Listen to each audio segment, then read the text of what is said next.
All right, everybody. What's up? I'm Sabrae. Yatta. I'm Sean. And this... We gonna intro you separate. We gonna give you a whole intro. Our bad. We laughing because it's the second time this happened. Blase did that last week. Right, I was like, my bad, Blase. We didn't tell you not to say nothing. No, we gonna do us and then we gonna give you a whole own little spiel. Nah, don't cut that. Keep it going. Let's go. What's up, everybody? I'm Sabrae. Yatta. I'm Sean. And this is No Disclaimers Podcast. And today we have a very special guest who traveled a long way. His name is Hilarious Omar. He goes by that on Instagram and otherwise. People, welcome our guest for the day. Hold on, let me turn this down so I can give you a nice round of applause.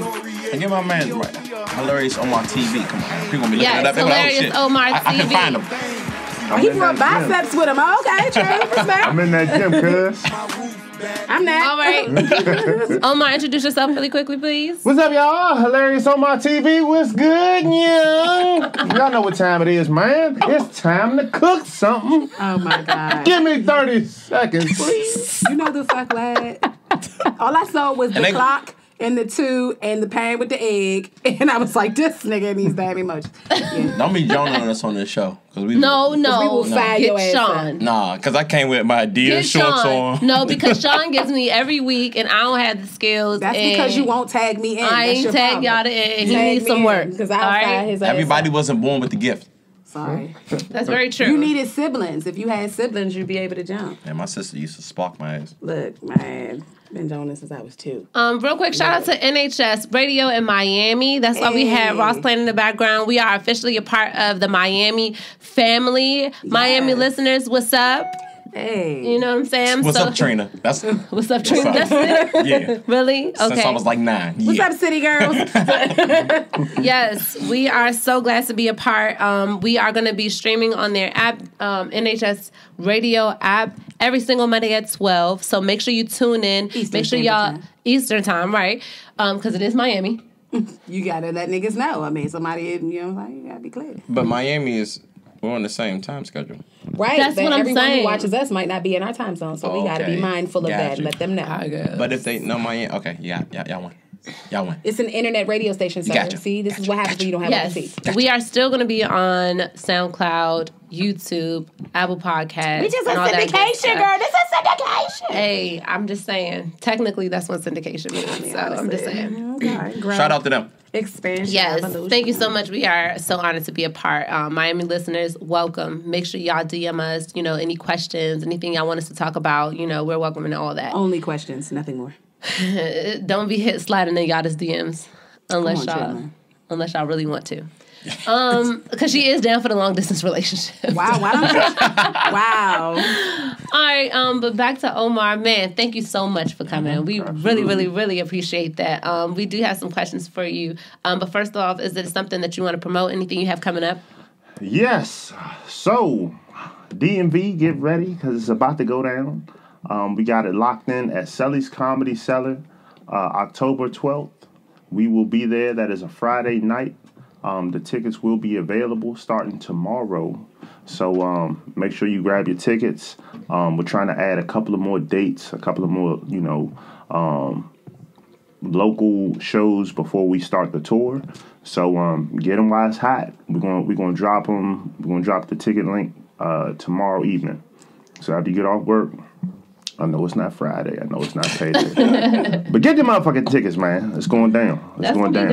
I'll release who's on the show besides myself with the flyer. Oh, it's lit. In the Comedy Cellar, where's that at again, you say? It's in Parkville, Maryland, in Baltimore.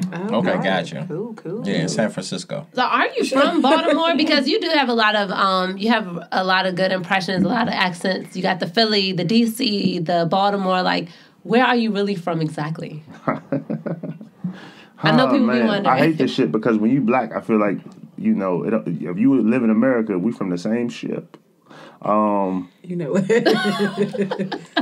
was born in Baltimore, and my mom lived there majority of my childhood. Mm-hmm.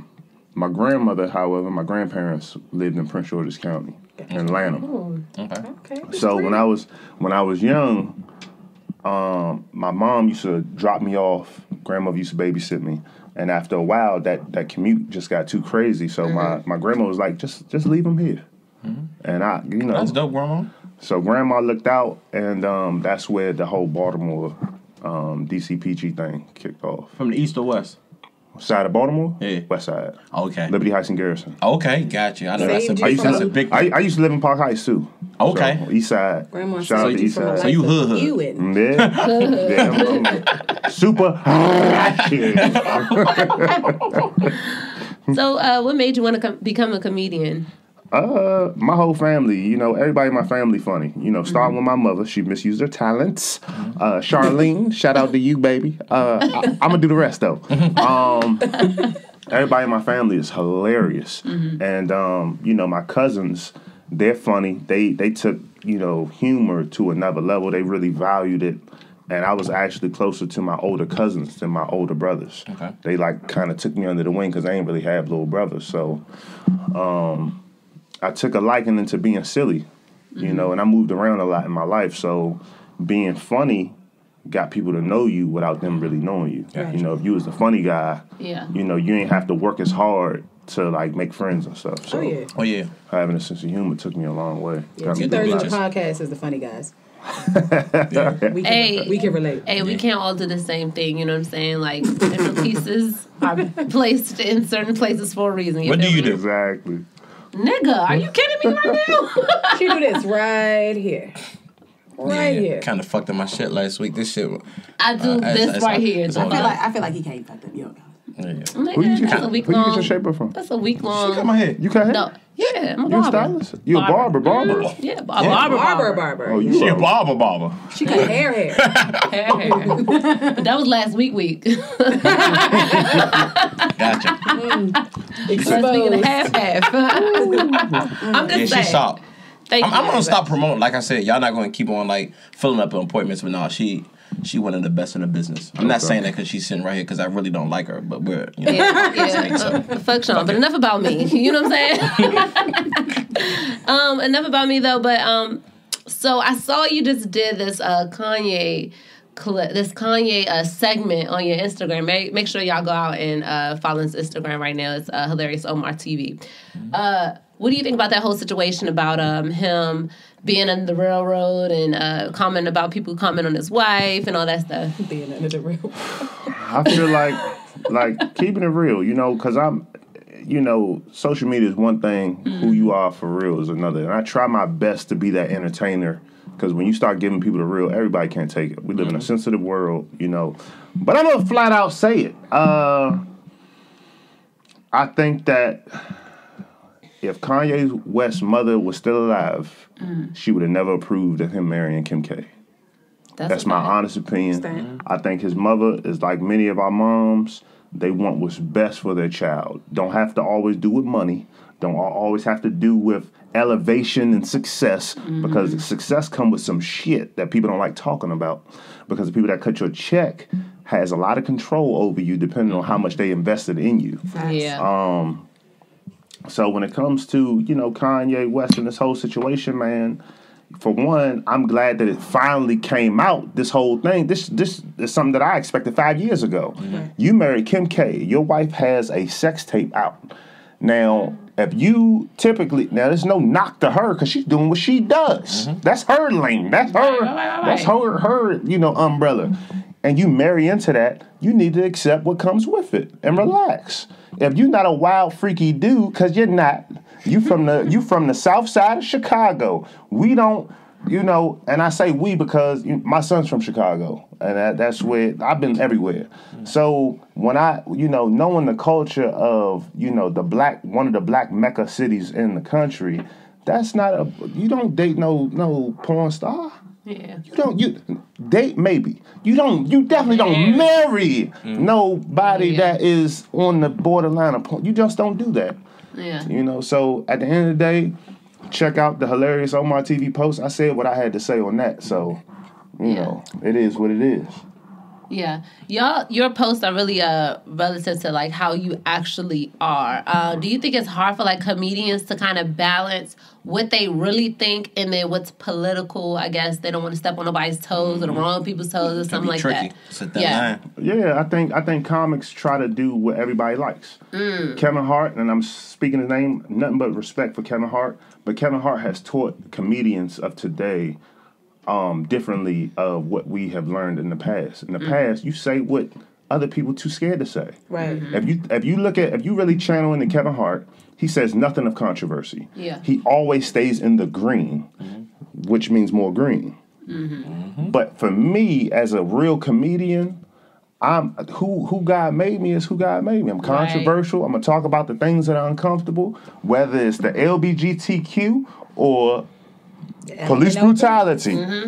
I'm going to speak on what we not supposed to talk about. Right. You know, and if I die from it, I die from it. That's how hard I go. You know what I mean? So Richard Pryor always was doing that shit. I was definitely about to mention him. Talking about shit that he was, like, oh, wow, him, Eddie Murphy, he was a raw dog out here. The real is always more respected. You might not get paid more because it's people that are in different walks of life that can't relate as much. But pain and comedy go together. Yeah. You know what I mean? Very much so, yeah. Pain and artistry, period. Yeah. Comes from a real place. Most comedians, from what I understand, have had some, maybe a rough upbringing or like some fucked up situation that they was brought in, and that kind of inspired their comedy. Is it true that you think most comedians are like deal with depression a lot? Absolutely. Absolutely. Depression is real.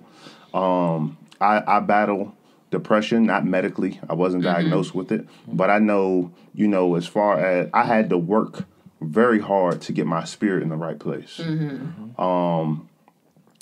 When it comes to the type of talent that I have, real talent, I always compare comedy is a reflection of where hip-hop is. So with me looking at hip-hop and where it is, real true talent, bars, we're talking about hip-hop, bars aren't respected anymore. Why? Now it's, how good is your producer that made the beat? You could, if it sound good, you can say anything you want. You just need that cadence. I flip a pussy with a spatula, bring it back over because I'm a bachelor. That might be hot. That was hot to him. That was hot to him. Those are the type of bars that would have never respected when you really had to spit. Was that off the top? That was off the top. Hey. You see the ignorance? You see the ridiculousness? Golly. So, I can't stand him. but, comedy is the same thing. Don't tell me to clean my comedy up. The more truth, if I got people in their feelings because I'm speaking something that's truth to me, I'm doing my job. Oh, yeah. You know what I mean? Man, and the dog's gonna holler every time. So that's the beauty of it. But comedy comes from a real place. It's so much pain. You gotta laugh at it. You got to. Okay, I agree with that wholeheartedly. So are you cool with any comedians from the area? Hell yeah, I'm cool. In my opinion, I think I'm cool with all of them. Not like on more of a personal level, like you met him, you might have talked to him or something like that. Because we have a lot. DMV has a lot of comedians from this area. So I'm saying DMV. I hate that word. So what do you want me to say then? It's actually letters. It's not letters. You know what the fuck I mean. Then what do you want me to say? What do you want me to say then? Let me say. Can I say something on the whole DMV situation? Sure. Yeah. For the people, because and this is directed towards DC. Okay.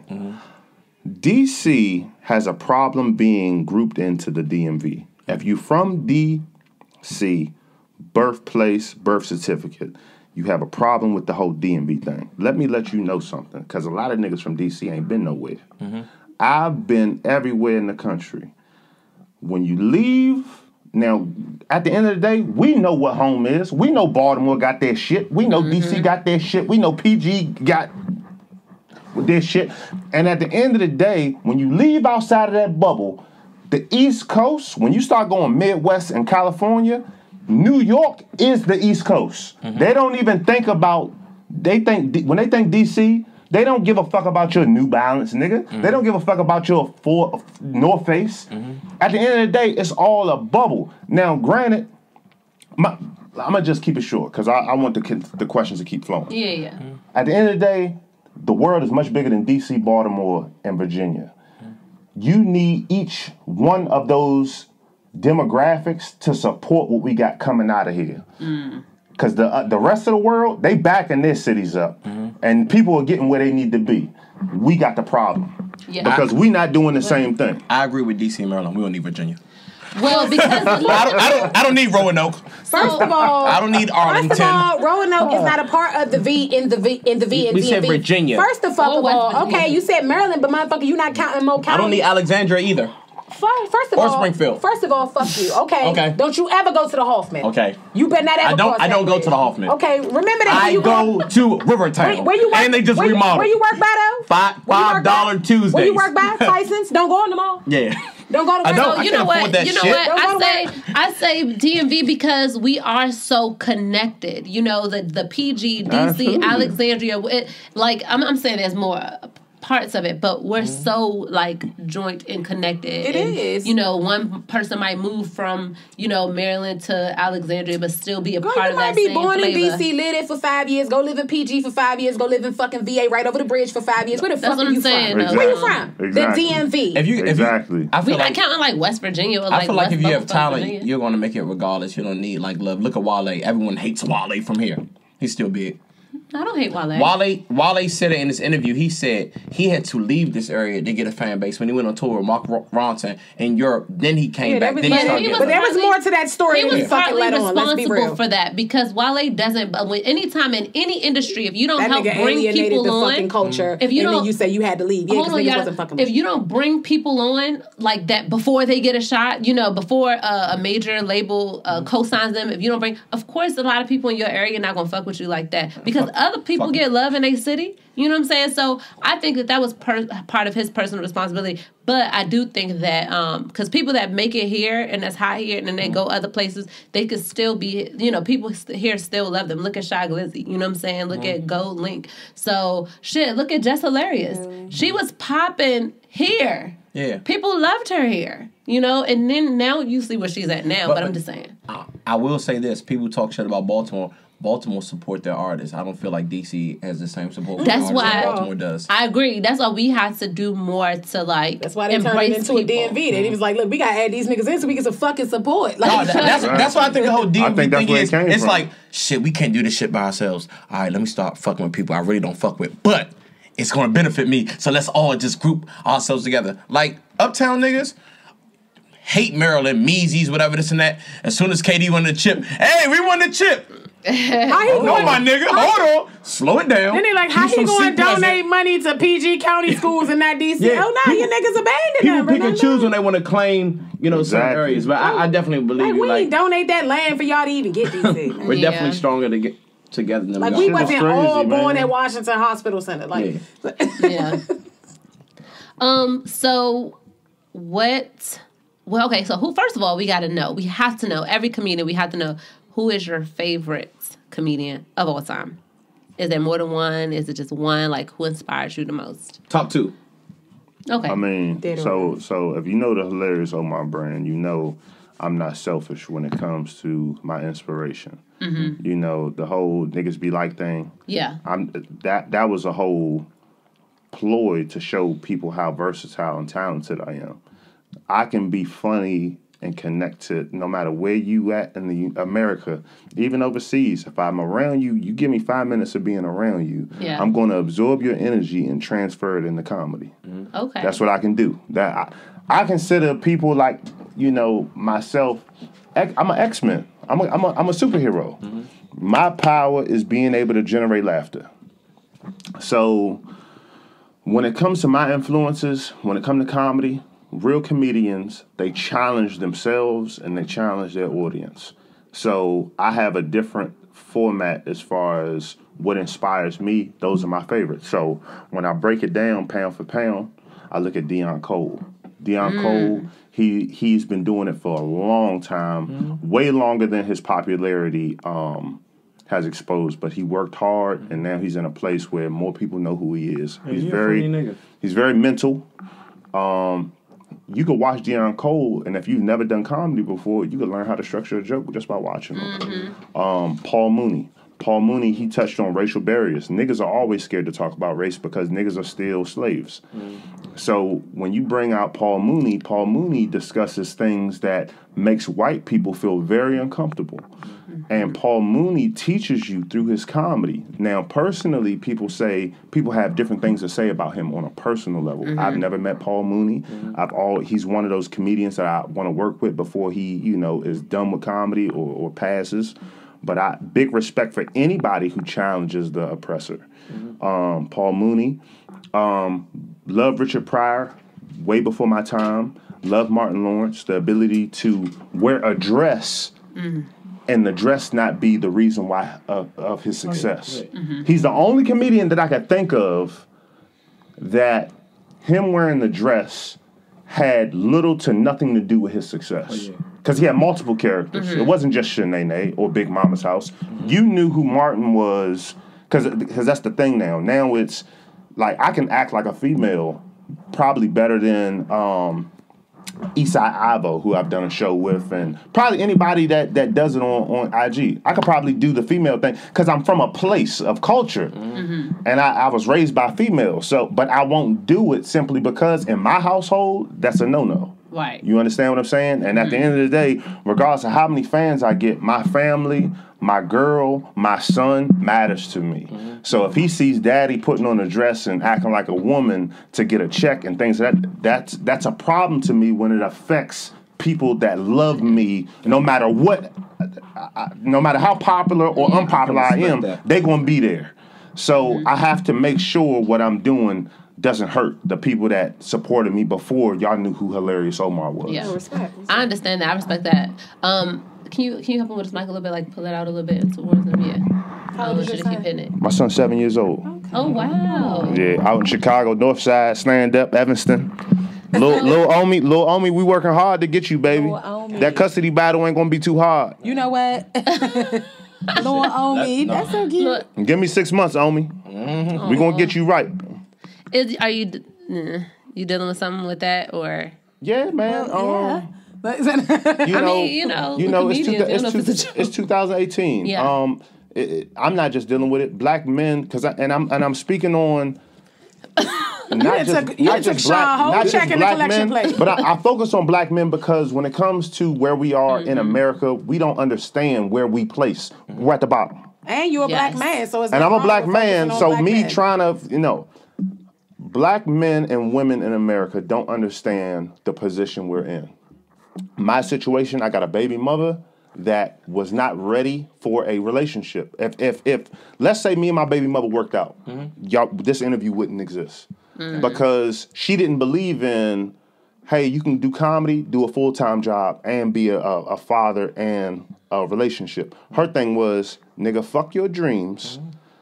It's about me and then my son.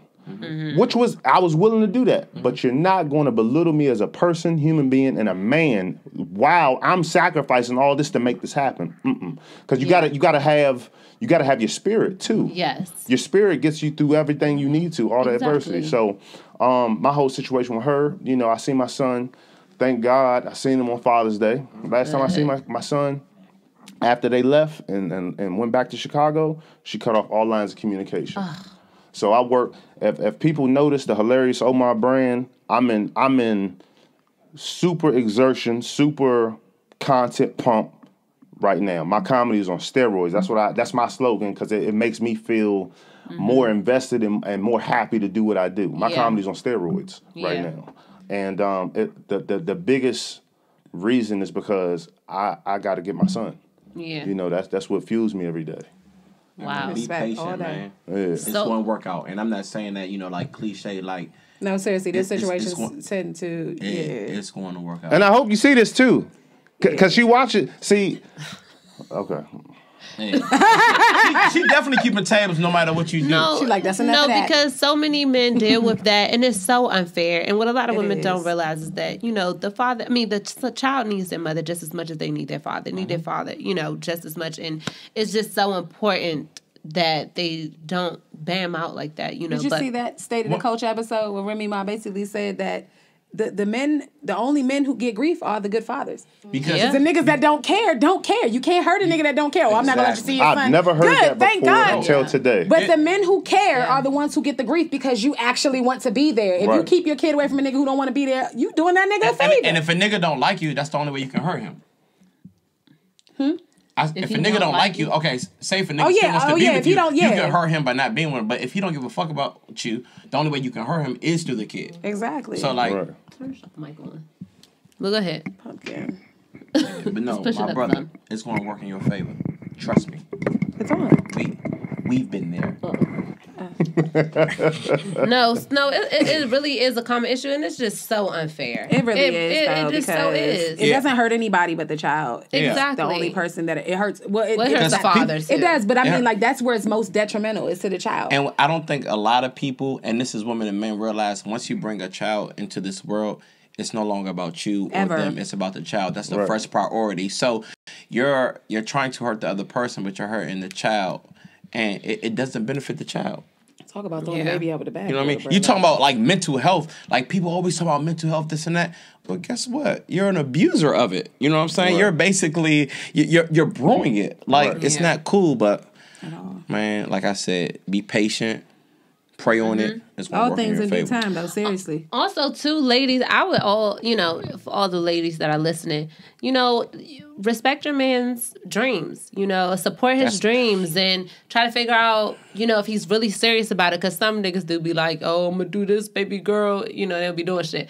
But we see you constantly working, and I'm sure it's other guys out here overtime. who are putting in work. You gotta really invest in your man's dreams. At the very least, don't stand in the way. Like, damn, if you ain't gonna work with him, at least get out the way and let him do his thing. But don't be a part of the hindrance or holding him back. That's whack. You definitely need a woman that's going to be, there for you and like be your like biggest fan, biggest supporter, because a lot of women will like stand in the way of your dreams, ridicule your dreams, but when you do pop, they want to reap those benefits. Yeah, like, damn, you wasn't riding with me, but now that I've made it to my destination, now all of a sudden, it's a little bit too late. Right. Yeah. It's a little bit too late. So I appreciate, those LeBrons and those other stars who wife the woman that've been there. Like LeBron just said, like, I wouldn't be the man that I am if it wasn't for my wife. Because even if you don't understand it, because for some women, they may not even understand, but you got to trust, if he's putting in that work, you have to trust that it's going to get somewhere and encourage him, because that goes a long way as well. It really does. And he's doing it for the doing it for the family. He's doing it for the family. Yeah. Doing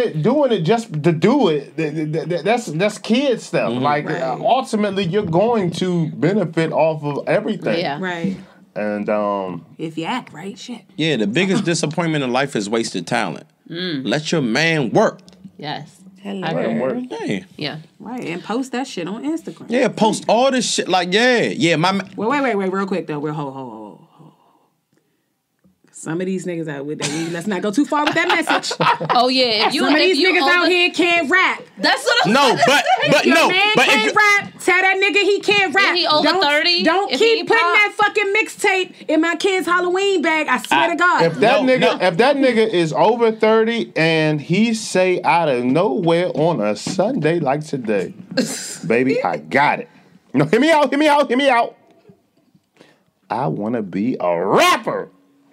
Leave that nigga, sis. I disagree. I honestly, send his ass to I'm not even trying to be funny. And let him wrap them sandwiches. Some people don't find their niche right away.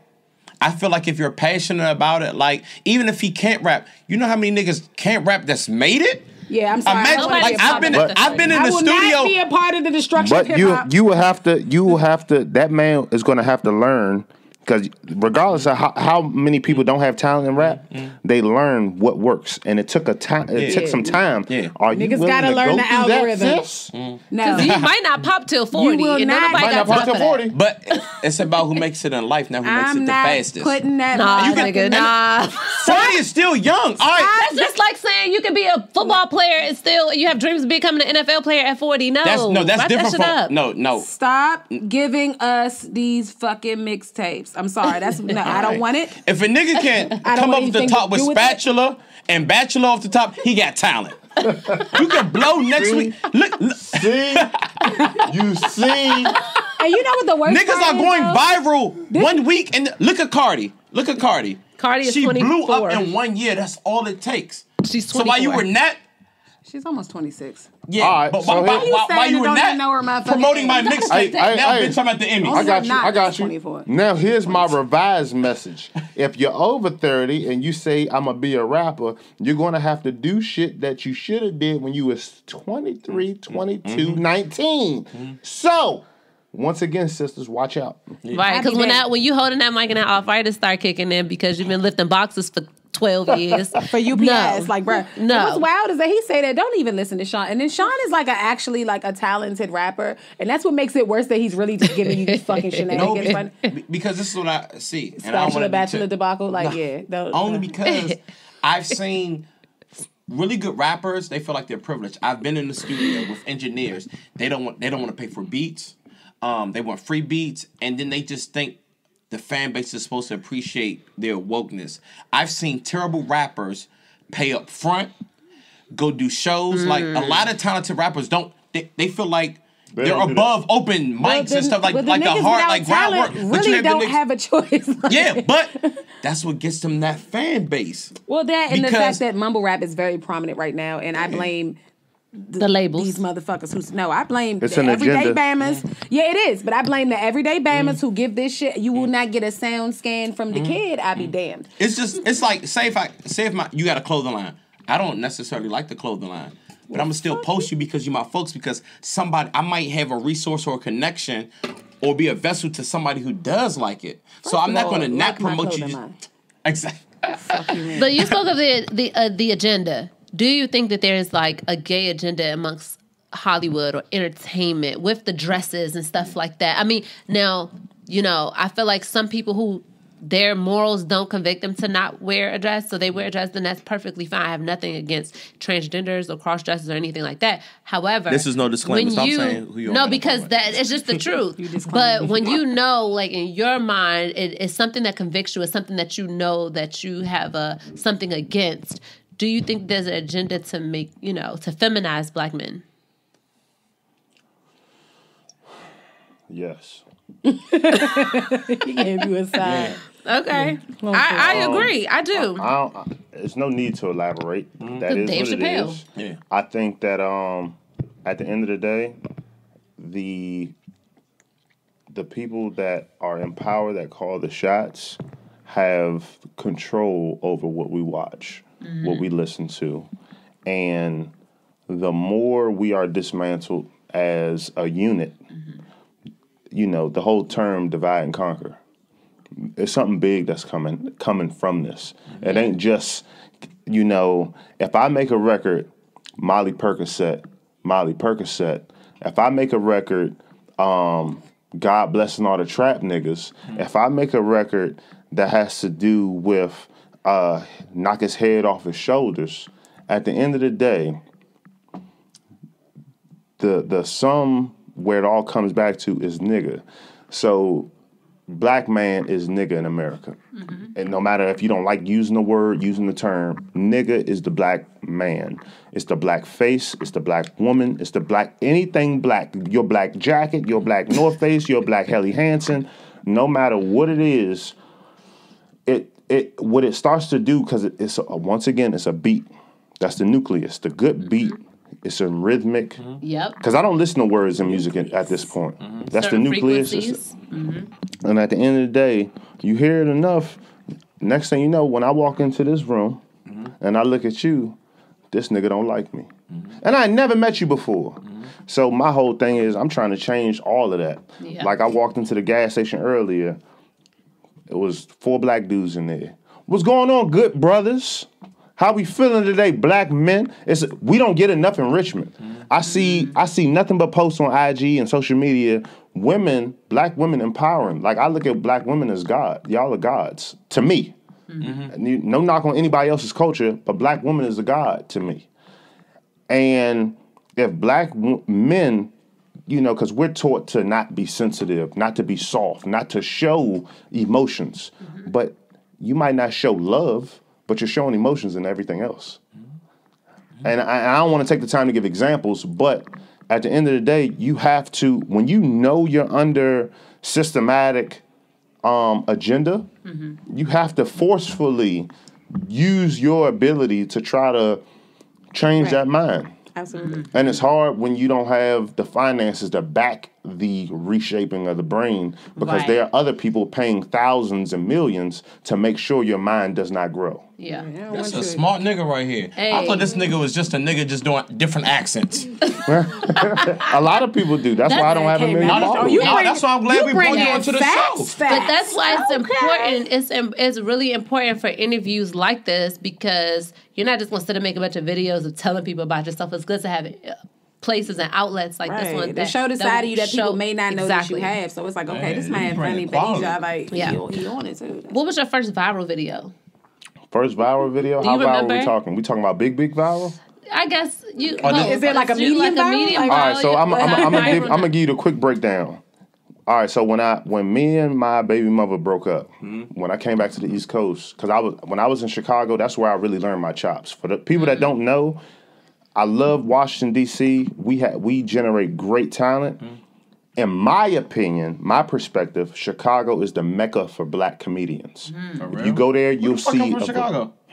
What comedians from Chicago? Deion Cole, Robin Harris. Robin Harris. You know who that is? Ballhead, T. Murphy's about to blow. No, seriously. Man, I'm missing so many. Bernie Mac is from Chicago. Okay. Deion Cole is from Chicago. Enough said. Yeah, Jeff Niche is about to blow. And there's so many. If you from Chicago and I did not mention, listen, this is a quick radio interview. His bad. Just know the most important thing I said was Chicago is the mecca of black comedy. But we got Chappelle, Martin Lawrence, we got Red Grant. He said what he said. Oh yeah, he said what he said. You know what I'm saying? Now, Chappelle, great. I know Chappelle personally. That's dope. Chappelle is the reason why I started doing stand-up in the first place. Because I met him personally, and he gave me 10 minutes of his time. And this is when he was on his way to Africa. Okay. And he was going through his funk. And the fact that he was going through that and still gave a young brother at the time, before I even started comedy, 10 minutes of his time, that meant something to me. Chappelle, Earthquake, yes, we are greats. And I'm not taking anything from us. Red Grant, Mike Brooks. Oh yeah, Mike, shout out Mike Brooks. We are more universal than Chicago. But just because we universal means more money, doesn't mean better. Gotcha. Right. More money ain't always better. Look at Kanye. He's getting way more money now than he's ever got before because he joined forces with Kim K. Or Kevin Hart. More money ain't always better in my book. Yeah. See, I'm an individual. Everybody not gonna ride the Omar wave. Yeah. You and you, we all might be 4 separate people with 4 separate mindsets. But in my opinion, money ain't everything. Yeah. You understand what I'm saying? I agree with that. Absolutely. If I was after the money and money was it, I would already had the bread. This interview wouldn't even exist because I would have did something crazy. Because I'm that intuitive and that creative. Yeah. You can see in my work. I could create something that'll get me where I need to go tomorrow. But it's about when you finally get to those places, by doing those, I'm going to do anything to get there. Now you have to do anything to stay there. Yeah, that's so true because that mentality comes from like a Kanye who is my favorite rapper.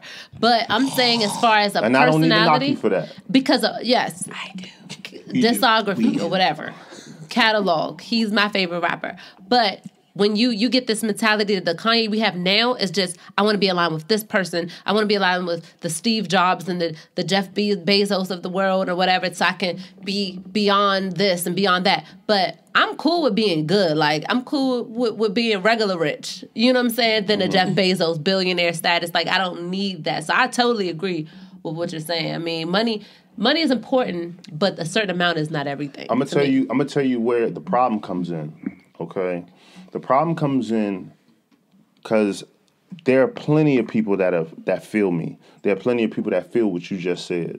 What happens is once you're exposed on a certain level, what ends up happening is the people that are below you, you're not around them as much. They're looking at you to do more and more and more. The people that you now built a circle with, they are now like, okay, should I invest? Should I not invest? Right. Then let's say you keep the mentality that you have. If you're not worried about getting a bag, to the people that supported you from here, that motherfucker not irrelevant. That motherfucker not relevant no more. Shit, they don't be relevant now. but now, when you aren't relevant anymore, your bag starts to get fucked with. Now, even though you might have got $500,000 out the gate, which at the time was cool, but you get a $500,000 here, $10,000 here, $20,000 here. Now you live in a different lifestyle. You living higher. So when you don't worry about pleasing them people up there, eventually your money's gonna slow down. And if your money slow down and you're not pleasing them, the people that supported you at the bottom are like, why is so-and-so not elevating no more? And indirectly, they stop believing in you. They stop thinking that what you had, they start thinking that it's not gold no more. Right. And you know what they do up top? Because it's always another person over here willing to do whatever it takes to get up there to please them people. So let's on to the next. Yeah, and it's important to really be able to support yourself in ownership. Because when you rely on these big corporations, which are usually ran by white or Jewish white people, you do end up falling in that category. But if you've been grassroots, do you think it's a difference in being grassroots from the start and maintaining that? Grassroots, to me, I look at Wiz Khalifa. Yeah. Wiz Khalifa. Grassroots is in smoking weed or? No. Both. Nigga, both. Oh, and drug dealers talking about you got the KK? Nigga, if I can't smell it when you on your way to me, you don't have it. But no, Sabrae, that's a real... You're supposed to pull I literally was just thinking that, though. Just thinking about how that's why you really just... Like, the artists in whatever field, you know, who aren't willing to compromise their artistic integrity, you got to kind of set that tone from the beginning. Because when you letting anything go, you know, that's the standard that you set. But when you set that tone from the beginning, anywhere that you elevate, you've already put it out there. Like, this is how I'm going. This is where I'm not willing to go. This is where I am willing to go. But also, when you set the tone, if you go ahead and sell yourself to a certain extent to these labels or a management company or whatever, it don't matter where you set your standards at. They own you, you know. But if you still have that element of independence, I feel like you are able to control and manipulate that a little bit better. You know what I mean? No, that's true. I just feel like the probability you're less likely to get fucked with like somebody who just letting anything go. If you feel like you're willing to do whatever to get on, then they're gonna keep pushing you and keep pushing you and keep pushing you. But if you've already set your boundaries, like I'm not willing to do this, then they already know they're either gonna not fuck with you or they're gonna take you as you are. Yeah. And if you're growing as you are, then it's really no need for you to, you know, extend your boundaries when you don't have to. We got off a little bit on the tangent, which was good. It was a good tangent. But your videos, the viral videos. Yeah. So you said it was I'm sorry, first viral video, so and then no, that's fine because that's good. That was really good content. Good content. Yeah. Some really good jewels for anybody. And after that, I want to ask him about that Kevin. Yeah. Okay. So first, I'm gonna dumb it down too because I know I'm in a different place in my life mentally and spiritually. So I don't want to shoot over nobody's head. I'm still Hilarious Omar. I'm still who I am. What you saying? We can't catch it? I'm not talking about. I'm talking about the viewers, man. I know there's some viewers out there that probably our audience. No. Nigga, everybody in 2018 is stupid. No, our audience. I feel like, and shout out to all our listeners. I feel like they are, you know, slightly elevated to a certain level of understanding. You know what I'm saying? Yeah, that's good. That's great. Yeah. First viral video. All right, so my first viral video, it wasn't a viral video. But it was something that caused me to believe in myself. So I moved back from Chicago, and I said, when I go back to the East Coast, I'm going to pursue my dreams for real, because I never did that before. It takes a certain level of belief to finally get on that saddle and really ride the horse. No homo. So I did a video, you know, ideas just popping off, because I had no social media presence. But people don't know, I've been a stand-up comedian 8 years now. Wow. I've only been doing social media 2 years. So the McDonald's McPick 2 campaign was out. Let me get a McPick 2. So I'm like, babe, I'm going to record anything that means something to me. I'm going to record it and see what happens. And I didn't know, I didn't realize what hashtag meant until 3 months ago. What do they mean? Wait, what do they mean? A hashtag, if you hashtag something in their feed, if you hashtag it and go to the tags and put in, like, for example, you put in baller alert in your hashtag. Baller alert has a trending hashtag. Your content will come up under baller alert's hashtag. I didn't know that until 3 months ago. And I've been doing comedy on social media for 2 years. You didn't know that, and you was just talking about dumbing it down for our viewers. Yeah. That's why I fuck with you, Sean. That's why I fuck with you, Sean. That's why I fuck with you. I'm thinking, hey, look, I asked you because I'm thinking you know some shit I don't know. Like I do know a lot of shit a lot of people don't know. No, we thought you was about to give us like the tea. We over here like on hashtags. I'm like, okay, wait, do it have a new meaning? Like, am I missing some shit? He like, but nah, though. You know, if you put that up there, you will be in that feed. I'm like, at the end of the day, they shut down the internet. Hashtag means nothing. Internet and they can do it. Nowhere. I'm just saying they could do it. It ain't going nowhere. They can say Instagram, Facebook, bye because Facebook is done. Nah, Facebook where the aunties go to die. Done. Fuck you talking about? So when it comes to my first viral video I did at McDonald's, going through the drive-thru, recorded myself saying, "Let me get a McPick 2" through the intercom. Next thing you know, I get a national commercial. I'm on a national commercial. Oh, I got people that I met through my walk and journey and stand-up hit me up. He said journey. Hit me up, because it's a journey. No, that's my daughter's name. That's okay. Yeah, she spells it with an I, not the EY. Fuck off. Oh, my God. She's from 2-5, you know? Go ahead. Oh, my. 5. Really? No-no's dad? Okay. So the McDonald's commercial, the video that I recorded, I hashtag McPick2. And I should have learned there that what the hashtags can do, but I did not. Okay. You would have popped off. So they reached out to me a month, maybe 3 weeks to a month later, saying, "Hey, we want to use your clip in our campaign commercial." And I'm like, what? Really? Like I'm about to be knee deep in nuggets. It's time. Let me get a McPick 2 5,000 times. What you talking about? So, my shit was so cool that they put me on 2 commercials. So instead of getting paid once, I got paid twice. So once that happened, it was like, babe, I don't know if you believed in me before, but we're going to figure out a way to get this cash. After that, we got an argument. Coming back from the club, we was getting fucked up. Y'all was drunk. What was y'all drinking? We was drunk. We was everything. What y'all was drinking? I don't know. That's how fucked up we was. We was getting it in. What you talking about? And I did something, and she was like, "You sound like a Baltimore nigga," with a chuckle after. So I kept going. Now she crying, laughing. Oh, you was a yo for the evening. Oh, okay. I said, "Okay, you think this shit that funny? I need to record it." Record it. Video, horrible quality. I'm talking about it's skipping. I'm speaking like it looked like an Asian movie back in the day, like one of them karate movies. Shit wasn't in sync. Voice wasn't in sync with the damn. Posted the video. Woke up the next morning. It's at 40,000 views. Damn. I said, "What? I'm a nigga that get around 50, 69 views, not 100 views." So, 2 hours later, 100,000. 3 hours later, 200,000. I said, "God damn." Mind you, I'm creating stuff every day. Then it hits me. This is the big one. The big one, mind you, at the time, Instagram was only doing 15 seconds a video. Right, okay. I said, "Babe, you record yourself reaching your hand in my pants, in my butt.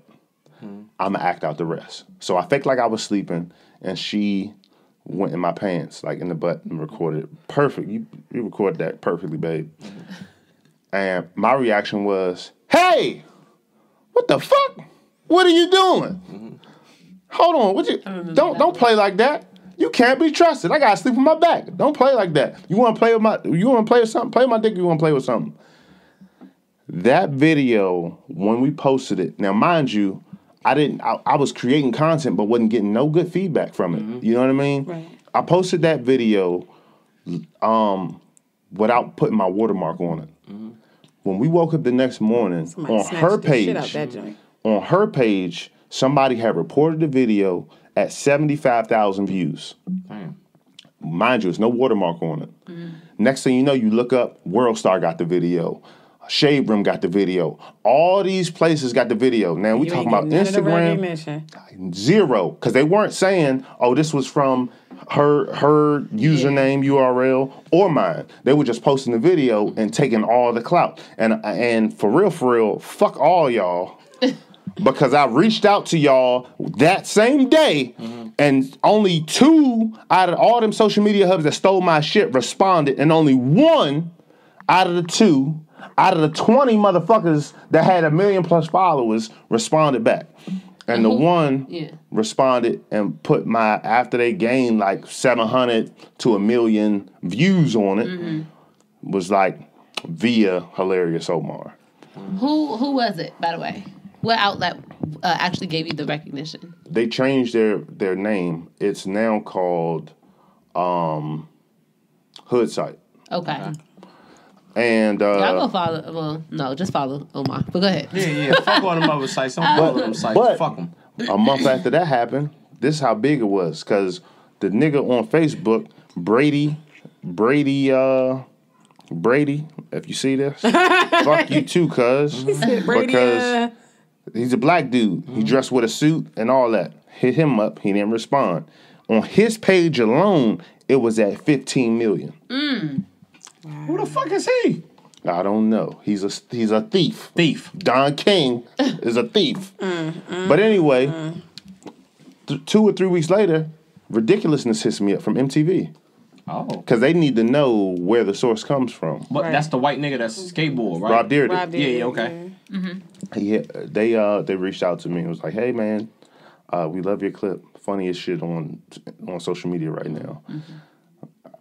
What do you want to do? Like, can we get the rights to put it on there? I'm like, dude, you ain't Rob Dyrdek, nigga. You are not MTV. Stop lying and get out of here. He's like, no, this is... I'm Adam Fernberg, whatever his Jewish name was, and the old Jews. It's always a bird somewhere in the jungle. He was like, nah, this is really MTV too. You wanna? Hey, everybody, say hello to Hilarious Omar. Everybody in his office was like, hey, love your clips, all that shit. I'm like, listen, man, I appreciate it.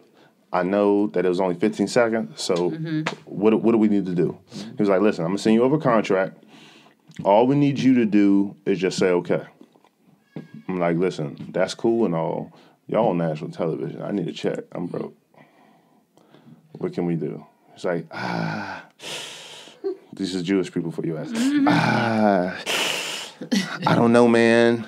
Typically, people just love to be on TV, and we don't have to pay anything for our clips that we use. Yeah, suck my dick. Which is AKA for, black people. Welcome to today. Exactly. I said, listen, brother. How much you trying to pay? People already seen the video. They already got, your MTV crowd, whatever that is, they already got, the video. My watermark's not on it. Like, fuck the video at this point. But the national exposure, I already been robbed by like 200 people. Right. Somebody got to pay me for this. So he's like, all right, we'll cut you a check. We get the rights to it. And when it goes to you going forward, when it comes to you promoting shows and all of that, you could put MTV too because you were featured on our show. Yeah. You could use that as far as promo for you to do shows and stuff. So we came to an agreement. Sweet.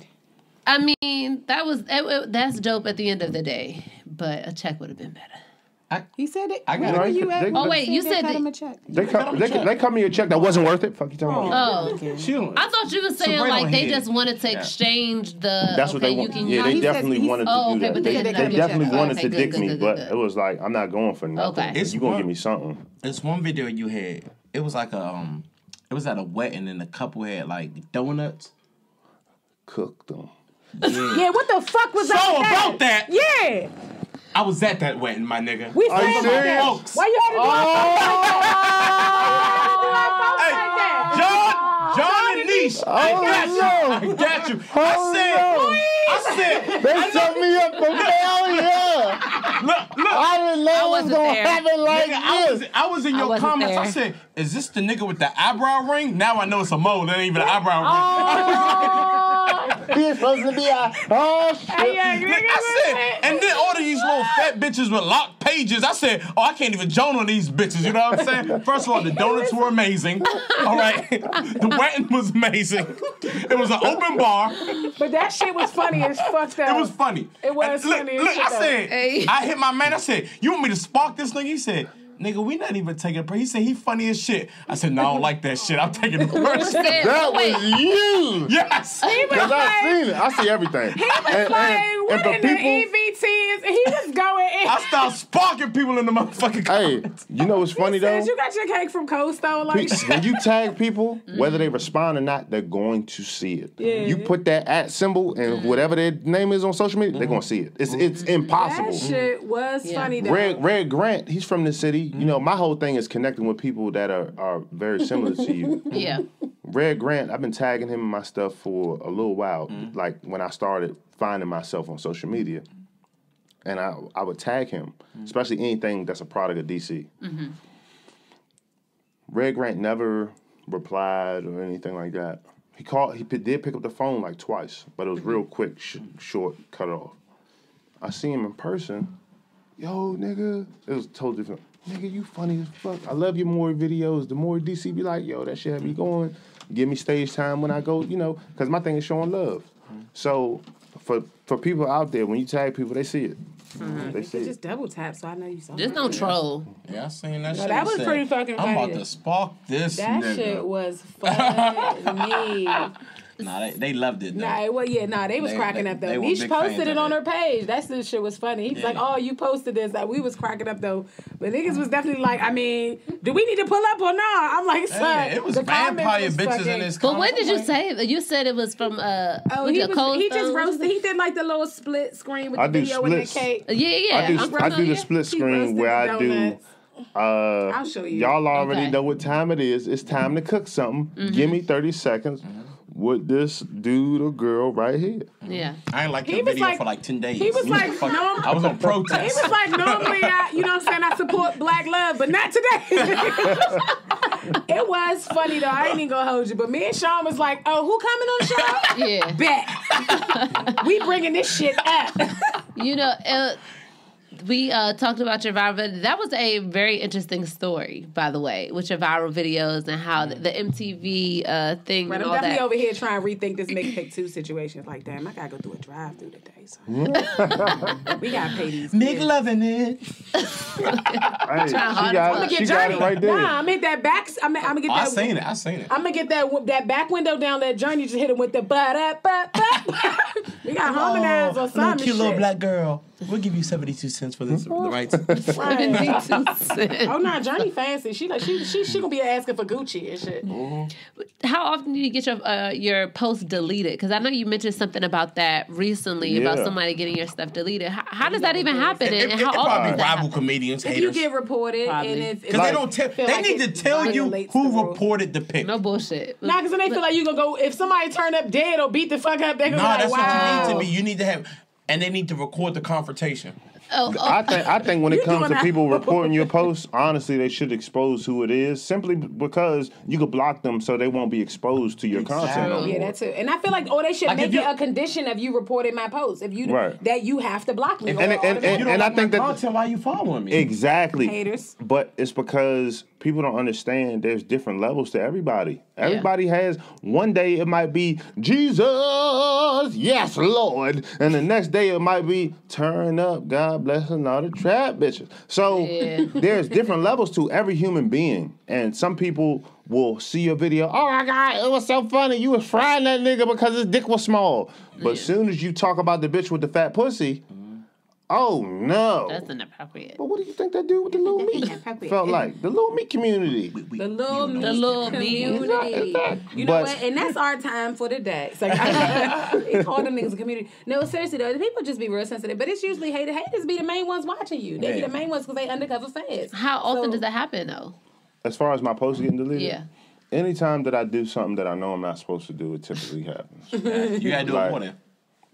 Like the post that got recently deleted, I seen the picture on somebody else's profile. Bosco, he a blood out in California. I don't follow him, But I happened to be on Explore page and I seen the post. Right. And the caption was funny as fuck. And I looked at the comments to see what the people were saying about it. They thought it was funny. But he didn't say anything verbally on audio. So I'm like, it's time to cook something. Fuck you talking about? So I took the post and I put it on, I did my split screen. And I'm like, you know, my whole thing is, when it comes to the whole roasting thing, it's only 3 people in the country when it comes to roasting. It's me, the dude Don Terry Hundone from Chicago, and it's a dude in Atlanta. His name was so weird on Instagram, I don't know his name. But I watch because I'm a fan of funny. Yeah. When it come to roasting, don't nobody do it better than me, him, the dude from Chicago, and that other dude. DC Young Fly used to be good at it, but he getting paid now. You're not hungry no more. Yeah. And I don't, popularity is such a nasty venom because DC Young Fly ain't roasting people from the heart no more, from the soul. Yeah. He playing with it. Nah. When I roast, I do it from a good place. That's why it's not disrespectful. I roast from how humorous can this be, not how much can I hurt you personally. You got to roast each one of us before you leave. Nah, I'm not doing people. Thank you. People that I got love for. I don't. Thank you. Oh, that's the funniest. You don't want none of this smoke. Honestly, we all have. Oh, you Jonas? We all have a tough skin, though. We do. She doesn't have the ammo. I don't have the ammo, but I have a thick skin. Yeah, we know you have thick skin. You better. Tiny ass shirt. You gotta have thick skin.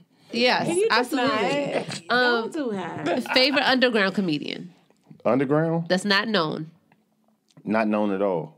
Well, that's tough. Not known at all, but that's not mainstream. That's not mainstream. Or from here, from the area. Anybody. I mean, anybody. I feel like the DMV. Somebody that deserves a shot that never got an opportunity to get a shot. There's plenty of them. And I want to say that before I even say who it is. Yeah. And I'm a real G. So I'm gonna say a couple names. Oral Henry, Tony Spoon. We talking about the DMV, right? I mean, I feel like anywhere. We just want to. I want to know about any. I want to know about anyone. No, because we don't know niggas from Missouri. We talking about niggas from this area. I don't give a fuck about a nigga in fucking Washington State. From the area. Okay. All right. So we got Tony Spoon. We got Oral Henry. We got Dave Butler. He had a video going viral where he roasted a girl that was a lesbian. That's not David's set.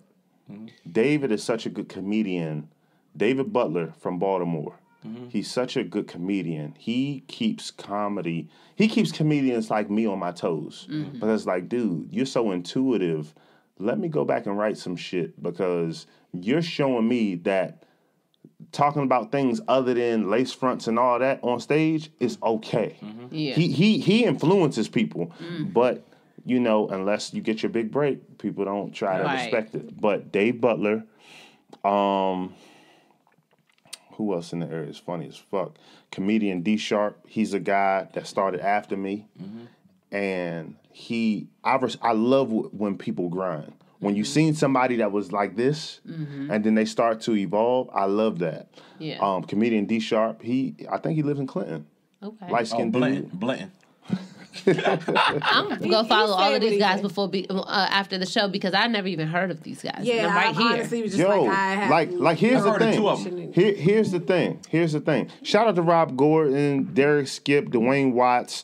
Are these your cousins or comedians? Cool Ant. These are comedians, straight comedians. Cool Ant from Baltimore. You see, he trying to get a nod over here. That's why he keep trying to be funny. No, he wants you to be like Sean from No Disclaimer. No, I'm not even funny because. These are people that they're not just funny on stage. They're good people. Yeah. Okay. I don't care. One thing I can do is separate your craft from who you are as a person off stage. Right. But one thing I love is the fact that I'm straight up and down. You know what I mean? You'll never, unless you have a bad spirit, you'll never get bad vibes out of me. You know what I mean? So I love it when comedians, because when you get good at this, being on stage and making hundreds or thousands of people laugh, you start to get arrogant. It's just something that comes with it. Yeah. Because you feel like you are somebody. versus the people that trick themselves into thinking that you are somebody. Like, there's people that don't believe in themselves, and then you finally believe in yourself, and you're like, oh, I killed that shit. So yeah, I fuck with. It ain't about the bag. It's about you funny. How good is your spirit too, though?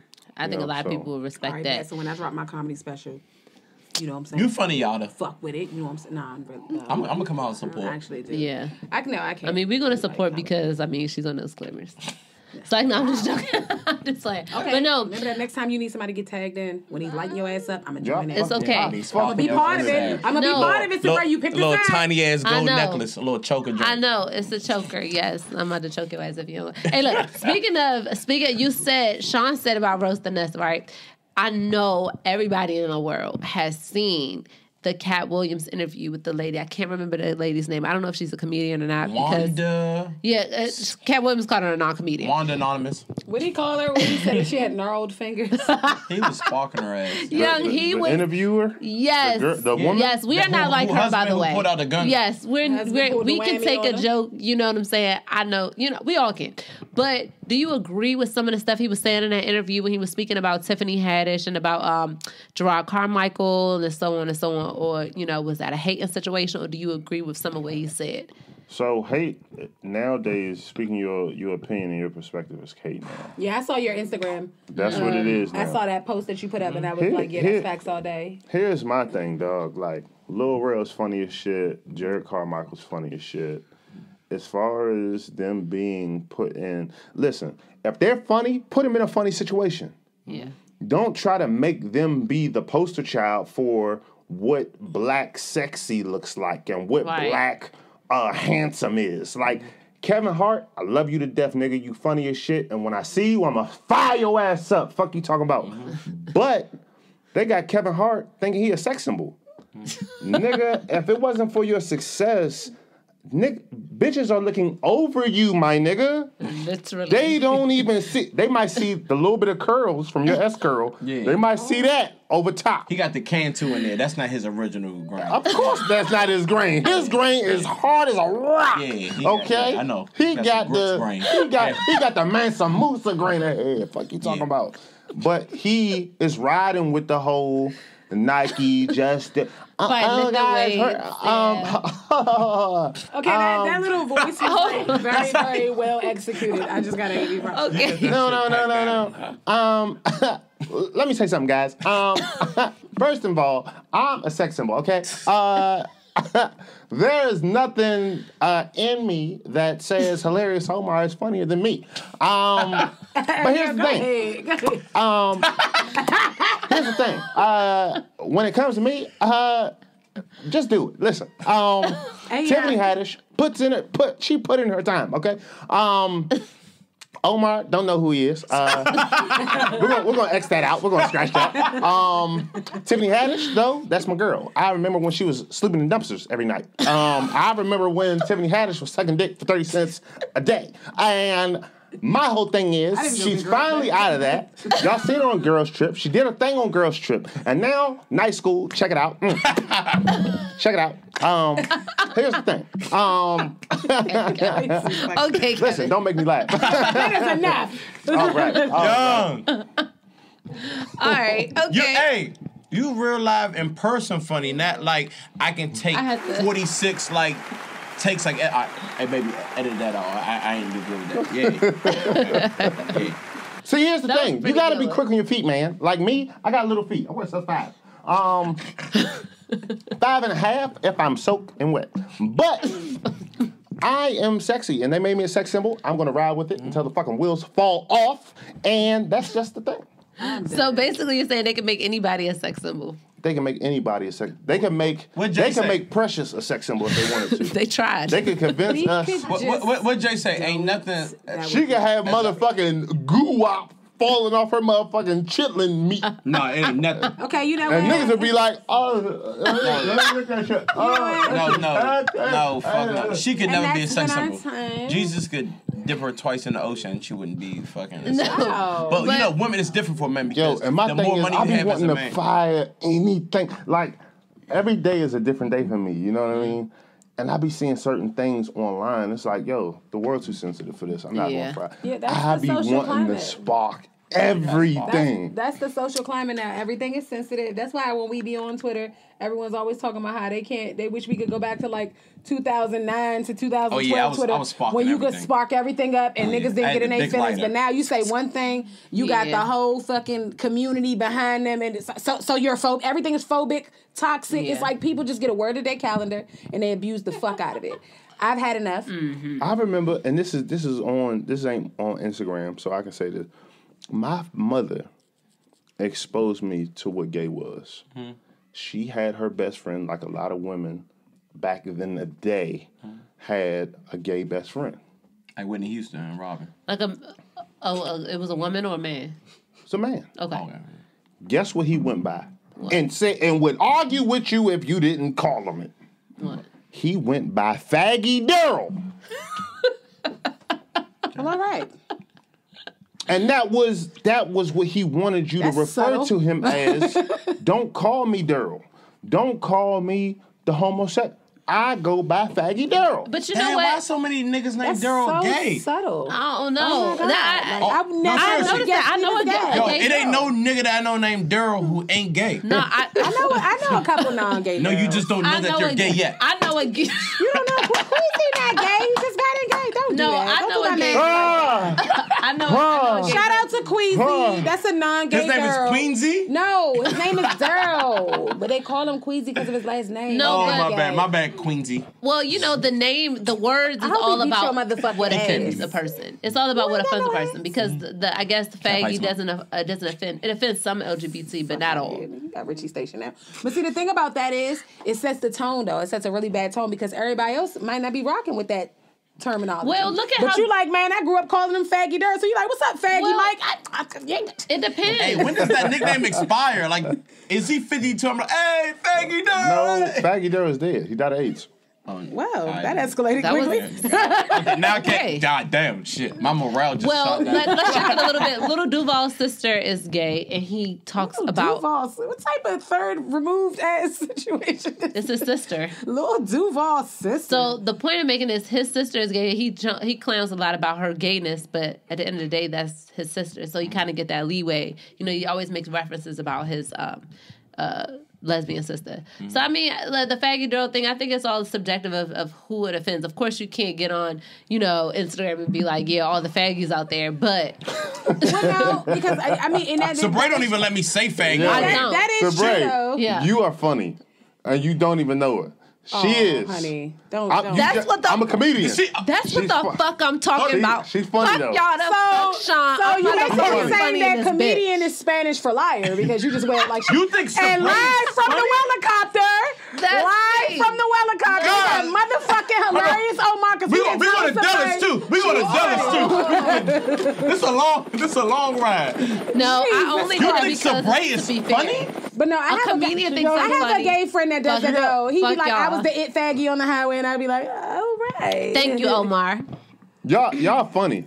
Put the on there. No. Be honest. Be honest with your. I'm not funny. I'm honest. The reason why I say that because y'all said she's not funny at all, and she's like that's not her thing. Even she was into believing that she's not funny, but she spoke on a real opinion. I thought it was humorous, and she's funny. You a real nigga because real niggas. Well, what can I say? What can I say? People like self-esteem. No, I have very high self-esteem. Thank you very much. I just didn't think I was funny, but today I do. Motherfucker, I'm funny. See what you started? Now I got to hear that's this like when you basically just farted in the room and you're gonna leave us to smell it because we got to deal with this for the rest of our lives. Let me cut my head. Well, Omar said I was fucking funny. Right. Well, Omar, and he a comedian, so he would know. See what you started? Thank you, Omar. I appreciate that. See what you get him out of here, man. See what he started. So, So I was asking you, did you agree with anything that Cat Williams said? A lot of times, Charlamagne was on the Breakfast Club and he was talking about how he pretty much lied about a lot of stuff he said about having more comedy specials than so and so and so. So I don't want to get into that because he might be like, I didn't fact check it myself. Right. But do you agree with some of the stuff he was saying about Tiffany Haddish? Saying about Tiffany Haddish, from what I remember from watching the interview, was saying that there are other female comedians that deserve the glory that she has bestowed or been, received. Tiffany I don't agree with Cat Williams on that. I don't agree with him because Tiffany Haddish has been doing comedy since the 90s. And a lot of people don't know that, but she put in her work. She's been homeless. When you start sacrificing your livelihood to pursue something that you want and it works, that's what I call your underdog story. So I didn't agree with him with that. Now, here's where I felt his frustration. I felt his frustration in the sense of he supported a couple of female comedians, Melanie Camacho and Lunel. They're both talented comedians. However, when it comes down to what they want in the industry, they're not that marketable. Yeah. They don't have universal appeal. Yeah, Lunel, that's the old fat with the go ahead. Yes. Talk about like and shit. Now I watch both. I've actually done a show with Melanie, and Melanie probably, eventually I will be in that position, and everybody's gonna have to understand that Omar don't give a fuck. But Melanie and Lunel are both talented women comedians. They're not just funny for women; they're funny. Period. However, favor isn't fair. That's true. You can work the hardest you want to. That doesn't mean you're going to get the biggest check when it comes to the NBA.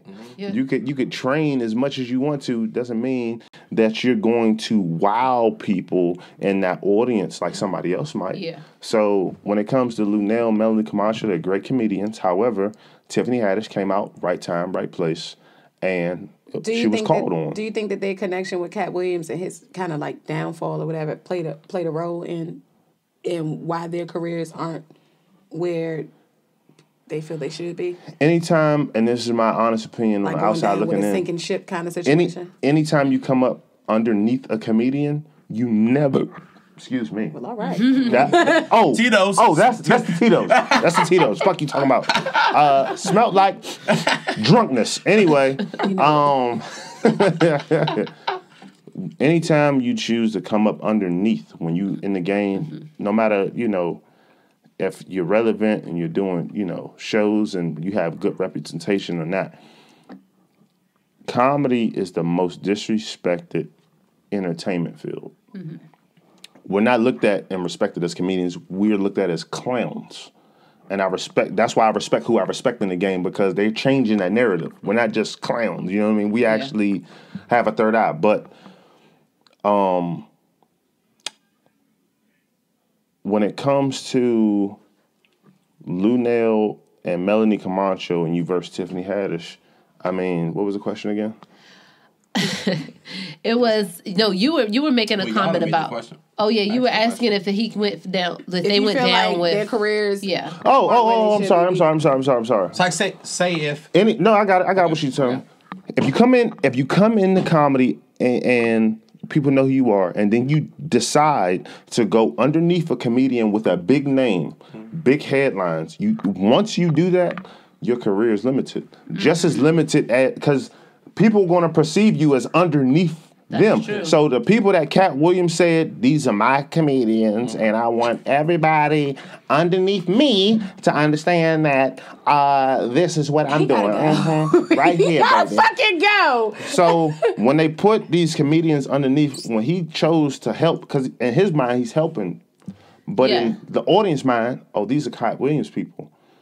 The people that have more money than Cat Williams, that can finance all of this shit, even though he said he was independent on the interview, because I didn't fact check him either. Yeah. Once you do that, your career is pretty much limited. Just as limited as you saying you underneath somebody. Yeah. I can see that. I feel like that might have played a role in that too, because it's like, okay, if this is who we associate you with, who's the bigger draw, but this is who we tie you to. When they go down, you essentially kind of go down too. Like, and the thing is, they're old. You have to. She had to be like 55. All of them are old. 55. Try 73. Fuck you talking about? Now I could be wrong. But that's what they look like. Because they're on the road, they're drinking, they're not taking care of their health. 73 is. He said, let's meet in the middle. You said the universal appeal. They don't have it. I feel like Leslie Jones got her shot only because it was a co-star from white society, the SNL situation. I don't think she has universal appeal at all. She doesn't. She can't have universal appeal when you ugly. Sir. I mean, that's why I fuck with you. No, I mean, I know. She's ugly as shit. Nobody wants to hear what Here's the thing. Leslie Jones, because dark-skinned sisters, I want y'all to know something. Y'all are something else in a good way. However, because there's a lot of dark-skinned women that are beautiful. Sabrae is one of them. Unfortunately, I have to be truthful. Goddess right here. Thank you. However, Leslie Jones I'm not sitting right here. is ugly as fuck at this. Hey, hold on. She look like Southeast deep fried shit. She look like Southeast Anacostia, Berry Farms mixed with fucking motherfucking Inglewood. She look like Balrog from Street Fighter. She ugly as shit. First of all, she look like Amy from Congo, Me Good Gorilla. She ugly as shit. She like she can take a punch like shit. I don't understand. Going by the directions like shit. I got the hands like shit. Evander Holyfield half First sister. of all, if she I was take up for my little brother like shit. No. If she was light skinned, she'd still be ugly as shit. Thank you. Exactly. That's the thing. You got to put a different color complexion on you and see what you're saying. She was can't wear brown that skin. You see what she had? She had can't wear that Wayman from the If she was white, she'd be ugly as shit. Yeah. She's ugly in every color, but a beautiful personality. But a beautiful 25. personality. But see, and I do like her. That's where the agenda comes in. And I love Leslie Jones. Even though I fired your ass up and you said, but you still a broke nigga, you did reply, bitch. So you always watching my shit. Ugly as shit. God damn. Here's the thing, though. Here's the agenda. And this is where Cat Williams, once again, he had some truth into what he's saying. As long as they get an upper hand some kind of way, because to the white society, white people don't watch black comedy. There's such a small percentage of white people that give a fuck about what comes out of the black community, even though we're the mecca of everything, hip-hop, culture, period. But when it comes to Leslie Jones, if you don't watch black comedy at all, and you watch, but you're a fan of Saturday Night Live, which is a white, a white man. You see Leslie Jones, and you're like, who's this baboon lady? Who? Oh, I mean. There we go. Straight out of the Congo. Your big lip, big breast, big big teeth, Wallace, big smile. Detroit Pistons, Malice in the Palace, face ass. Okay, so I feel okay. You get a little nigga the ball back. Boys in the hood looking ass. Ricky! You know them fucked up, right? Looking ass. Fuck you talking about?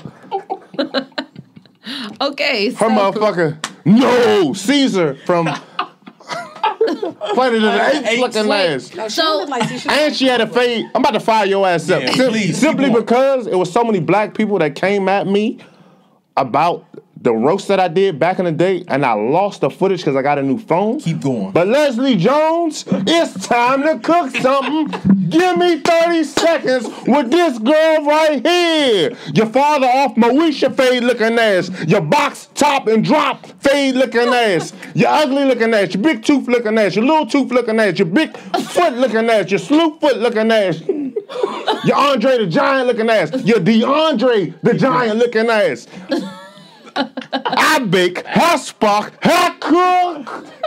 Hey, look, I feel like, remember What We Do Is Wrong when Jay-Z keep hyping Freeway? Keep going. Keep going?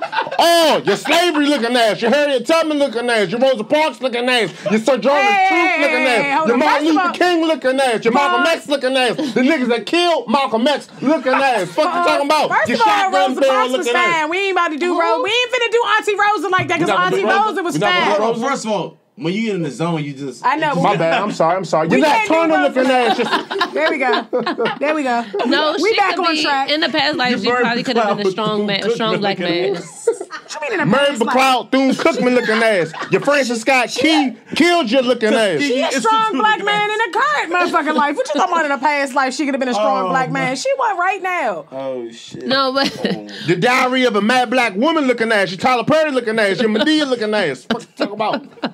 Shout out to Leslie Jones. Wesley Snipes looking ass. Your Forrest Whitaker looking ass. She is a beautiful person on the inside. The Candyman, sweet to the sweet looking ass. Fuck you talking about? Say his name 5 times in the mirror. Yeah. No, but okay. So, you know, with the whole Monique situation, we know that a lot of black and women entertainers are underpaid. The Kimbe Matumbo looking ass, your Shaquille O'Neal looking ass, You Blade Wesley Snipes. Deshaun Kemp looking ass, your Lista Blister looking ass. Fuck you talking about? I'm sorry, go ahead. Okay. Black women in comedy. Since we're speaking of Leslie Jones. My bad. There are a lot of underpaid. Nah, she's funny as shit though. Do you Go ahead, continue. do you think that they are underpaid because of the whole, you know, the Time's Up, Hollywood, Me Too, all that? Or is it because their comedy is limited as far as they talking about, you know, dick and pussy this and all of this? Like, they only have overly sexualized or talking about sex with a man or like something like versus a Dave Chappelle who can sit down and just have a conversation and tell a story, have more universal content. What do you think about that? The woman that is able to dissect society the way a Dave Chappelle or a D.L. Hughley dissects what's going on as far as the issues and problems in America.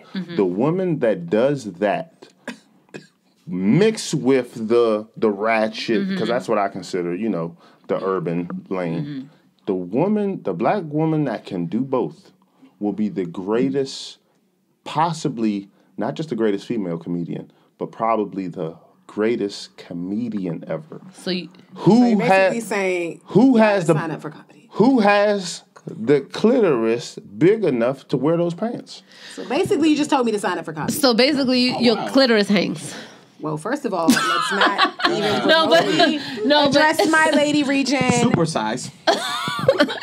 No, but so basically, I'm sorry. All right. and I know this is no shade, but and I'm not saying Wait, this is can you shade. give me a chaser? No, But it's shade. It's do shade. you Don't think listen. that exists right now, or do you think that's why that they're underpaid? Because I can't think of one. Of course, they're intellectual comedians. You got like Wanda Sykes and stuff like that, but it's not that mixture. You don't want to hear her talk about bigger pussy. Here's the thing. Yeah. Here's the She said thing. Me Too, too. This is the truth. Now, this is the truth when it comes to comedy. If you're a female comedian, You're probably not funny. It's like you're a female basketball player. Give me a mix, babe. I'm just pouring in this cup right here. Is it okay? Nah, they know what time it is. What you talking about? You know what time it is, cuz? At home? See what's going on? All right. Okay. All right. So you're looking at me and I'm looking at you and you looking at me and I'm looking at you and I'm getting drunk. Okay. All right. Whoa! so they don't know that we getting drunk right there. Ah! They know. Okay. They know. Female comedians, black female comedians being underpaid Okay. because So of content. Why do you think it's because of content? all right. So Cat Williams said something that I don't know if it's true, but it sounds very, very convincing. Cat Williams said, "What you get offered on Netflix? Netflix is like Coca-Cola. You want to get sponsored by Coca-Cola, whether you want to be on a Sprite, Powerade, Cherry Coke product. Coca-Cola's not going to reach out to you. Your people going to reach out to them, and they're going to get back with you. So when it comes to Monique, you know, her coming out and saying, oh, why would you give Amy Schumer X amount of dollars and try to offer me this? Okay, Monique, first and foremost, I like the Parkers. That wasn't your show, though. You helped make it all come together. Your tours do all right. But would I pay $500,000 to have your DVD? No, because when you get on stage, you're not changing anything. You're not making me go out to work with another persona. You're not making me start my day, you know. But even bigger than that, if we're talking about numbers, what did your ticket sales do during your tour? What's your influence? Amy Schumer gets what Amy Schumer gets paid because she's cultivating population. No matter if she's stealing jokes or whatever, which I don't fuck with people that steal jokes, but Amy Schumer has a certain guarantee behind what she puts out. They're just selling out arenas. Arenas. Madison Monique. Square Garden. Somebody Monique is fucking laughing. So. Monique, if you try to do Madison Square, that shit gonna look like Bowie State. Fuck you talking about? I was about to say she got to do Howard Theater. Howard Theater. She gonna have to do Echo Stage. She gonna have to do Eleanor Roosevelt. Fuck you talking about? She got to do like the 9:30 club. Or something No, like okay, that. but is it because of content though? Has They're not everything- drawing. it has everything to do with content. So you think that the because at the end of the yeah. day, I have 45,000 followers on Instagram, Like 160,000 on Facebook. When I do a show in the area, it's gonna sell out. Why? Because at the end of the day, when you do the masses, it's a numbers game. Granted, you might have, but the core people that fuck with know you're going to. If you see quality in my shit online, just imagine what I put into you coming to see me live. Right. You know what I mean? Yeah. How do if people want to book you for a show, like say if I had like a marketing group who did parties and I had a venue like at Crampton Auditorium and we wanted to get you, how do people get you to book you for a show? This is weirdly specific as shit. Like, we wanted to get you on like Saturday, November. Like I said, what would we do? Like if you dealing with some real niggas who just want to give you your money up front, how do someone? All you gotta do is DM me. Okay, got it. DM. I put my email on my Instagram bio. You know what I mean? And here's the thing. People hit me up pretty consistently as far as gigs. My thing is, how ready and serious are you about your business? Yeah. Because if you're using me to fill seats, I need to know that you're serious about your end of the bargain. Exactly. Because I can get the people to come out. What are you doing to tidy up that situation and make it official? Good promoting. So, it's a dude that hit me up yesterday. Oh, I got your deposit, dog. In the next hour, you going to have your... It's Sunday. Where's the money? Where's the bread? Where's the money? I already told you, because you're a black man, I already told you I'm going to work with you. You ain't a university. You're not a white, Not saying... I love white people, too, because all of them... White people are the reason why we're not still in bondage. You got to factor that in. They are. As much as we don't want to look at it, listen, if they wanted to eradicate... Look at what they did to Native Americans. There are some good white people out here is what I'm trying to say. Where? Yeah. It's the white supremacists that we don't fuck with. Yeah, exactly. You know what I'm it ain't the see the white 0.5%. Yeah, that percent. The white people that actually care and like, dude, I don't get it, man. Like, you're just like me. Like, I have to apply for a job just like you do, bro. Like, listen, man, we're gonna do coke at 5. I know you're not really into that. You're more of a marijuana guy. Like, I know you smoke, what is it, Loud or something like that? Listen, we don't have any Loud. We do coke. But you're more than welcome to Joan, bro. Bro, like, we're bros, bro. Like, we're like, my uncle didn't fuck with you guys, but, like, he's a fucking dick. But at the end of the day, bro, like, I understand the connection. Like, my nephew's half. You know what I mean? Like was iced tea lemonade mix. Like he's half, bro. So it's half. Like, fuck, like really fuck it, bro. Like, need you gone. Like, just know, like, I rock with you, bro. Like, whatever you need, bro. Young, as long as it's cook. I don't even remember what I was about to say. Listen, bro, like, at the end of the day, bro, like, oh, shit, fuck, you don't want to fuck with this shit, bro? Like, this is like A1, bro, and if it's not A1, it's like possibly like A2, bro. Like, you don't want to fuck with this shit, bro? Like, bro, like, look at it, bro. Those are like crystals, bro. Shit, I'm like, get the camera off, bro. Oh, shit. Bro, you're not high right now? You're not high right now? Listen, bro, here's the powder, bro. Like, here's the powder, bro. You feel that, bro? So, before we wrap, Omar, you said I need some Tito's. I got time to come all the way down, so you don't have to wrap this up if you don't want to. Like, ow, you supposed to be, bitch. Hi. Damn. So, you said something about you being able to absorb energy and all that stuff in 5 minutes. All you gotta do is be around somebody for 5 minutes and absorb their energy. He think he osmosis and shit. Like he sang something like your soul. Your soul is mine. He think he osmosis Jones and shit. Yes. So you've been around us for about an hour or two. You know what I'm saying? She cites because you called her funny. Okay. No, I she was like an hour. So she trying to give you some voice inflection. Listen. No, I wrote that down before that. Way before that. I see you pulled up your little syllabus. Fuck you. You said you got a syllabus. Oh, Microsoft Excel. Nope, All right, come on, continue. What you had to say? Right. Go ahead, continue. Energy. Give it back to us. As far as I don't know. BS. What's that? be y'all? Yeah. Or actually, just do Yatta.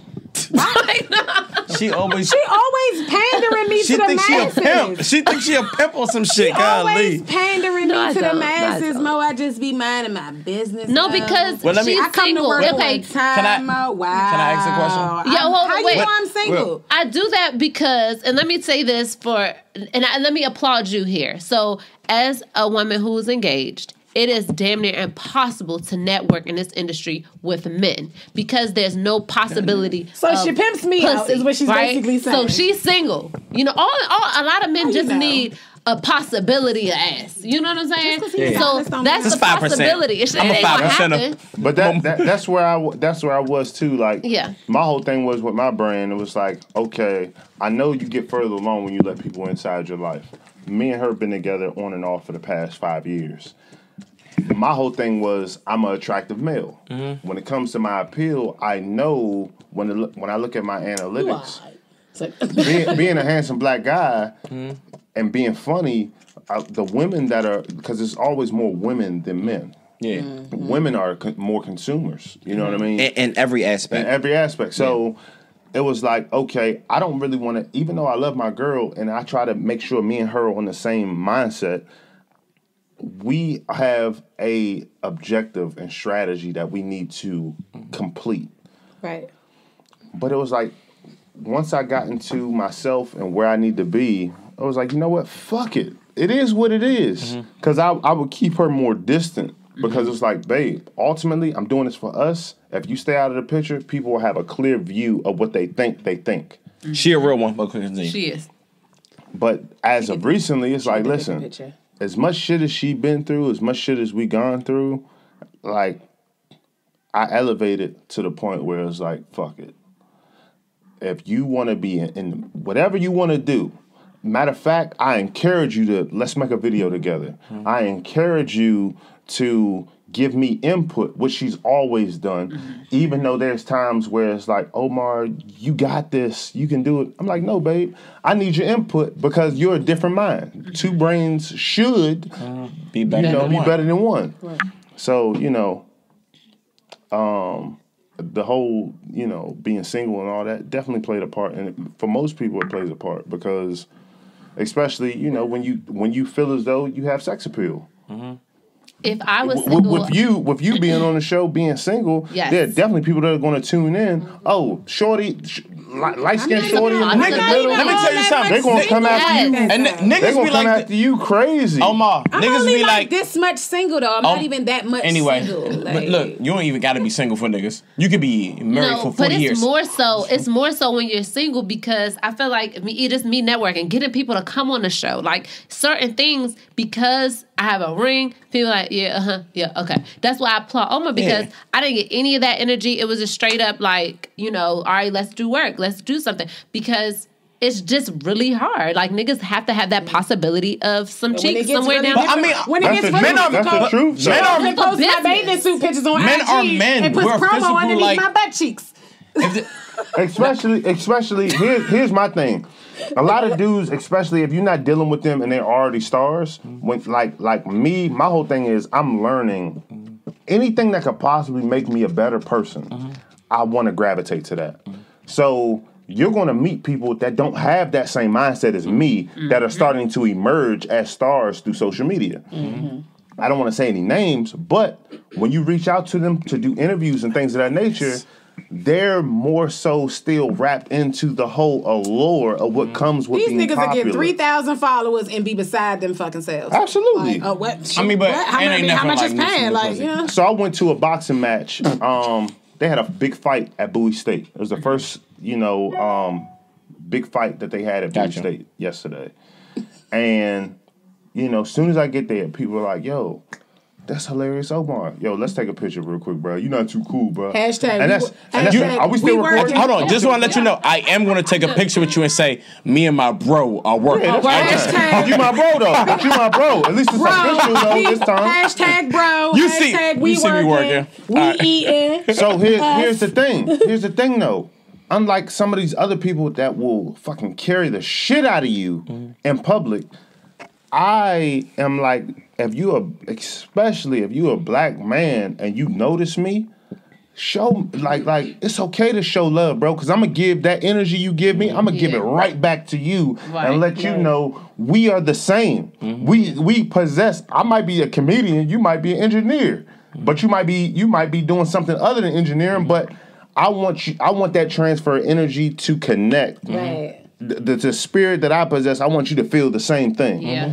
So, like, as far as like the whole, in the sense of the arrogance and people, some people are in it for the wrong reason. Some people want that popularity and they're attention seekers. Me, if this did not connect to a check and financial success for my family, I would just be the funniest nigga in the break room, and I would leave it at that. Can you be in it for half the right reasons and half the wrong reasons? That's possible. Sean You always can. trying to bother his motherfucker. Because you can. Because I want to be in it for my family. But you want to be in it and yeah, enjoy but I want them yourself. checks though too. Yeah. I want to wear big ass Versace shoes that look There's ugly. nothing wrong with that. And for real, here's the thing though. Here's the thing. It's a bigger space for a person that wants what you want, where they want half and half. For the wrong reasons, the vices is what I call them. And then for the real reason that connects to your heart. Yeah. That's how you're going to make it. Yeah. And that's why I'm not going to make it. But I've been through a lot of shit, bro. So it's a lot of people that You from Baltimore? I know you in the middle of a lot of shit. That's Baltimore. That's just a shitty city. But it is though. It's very. But there are people that are not willing to make the change. I got a friend. He is not willing to drink water every day. Nigga, if your pee look like Bacardi 151. Nah, pee look like my fucking Mountain Dew, nigga. What is you doing? That nasty. He doesn't drink water? That nasty. But this is something that plagues the black community. You got to remember, we can't take where we're at. We gotta. One thing that I do, I put myself in the shoes of the people that don't have my mindset, that don't have my drive and what God gives me every day. I put myself in their shoes. You gotta drink water. You gotta put vegetables in your diet. You gotta eat green. Kidneys in that joint mad as shit. Kale, like, something. my nigga, help. Even if you don't like it, you gotta do it simply because so you can live. Yeah. Right. That's and why you just learn to like That's why you see people that's 35 that look 65. It's like apologizing to your girl when you ain't do nothing wrong. You gotta do it. You gotta do it. Shut up. Get your ass up.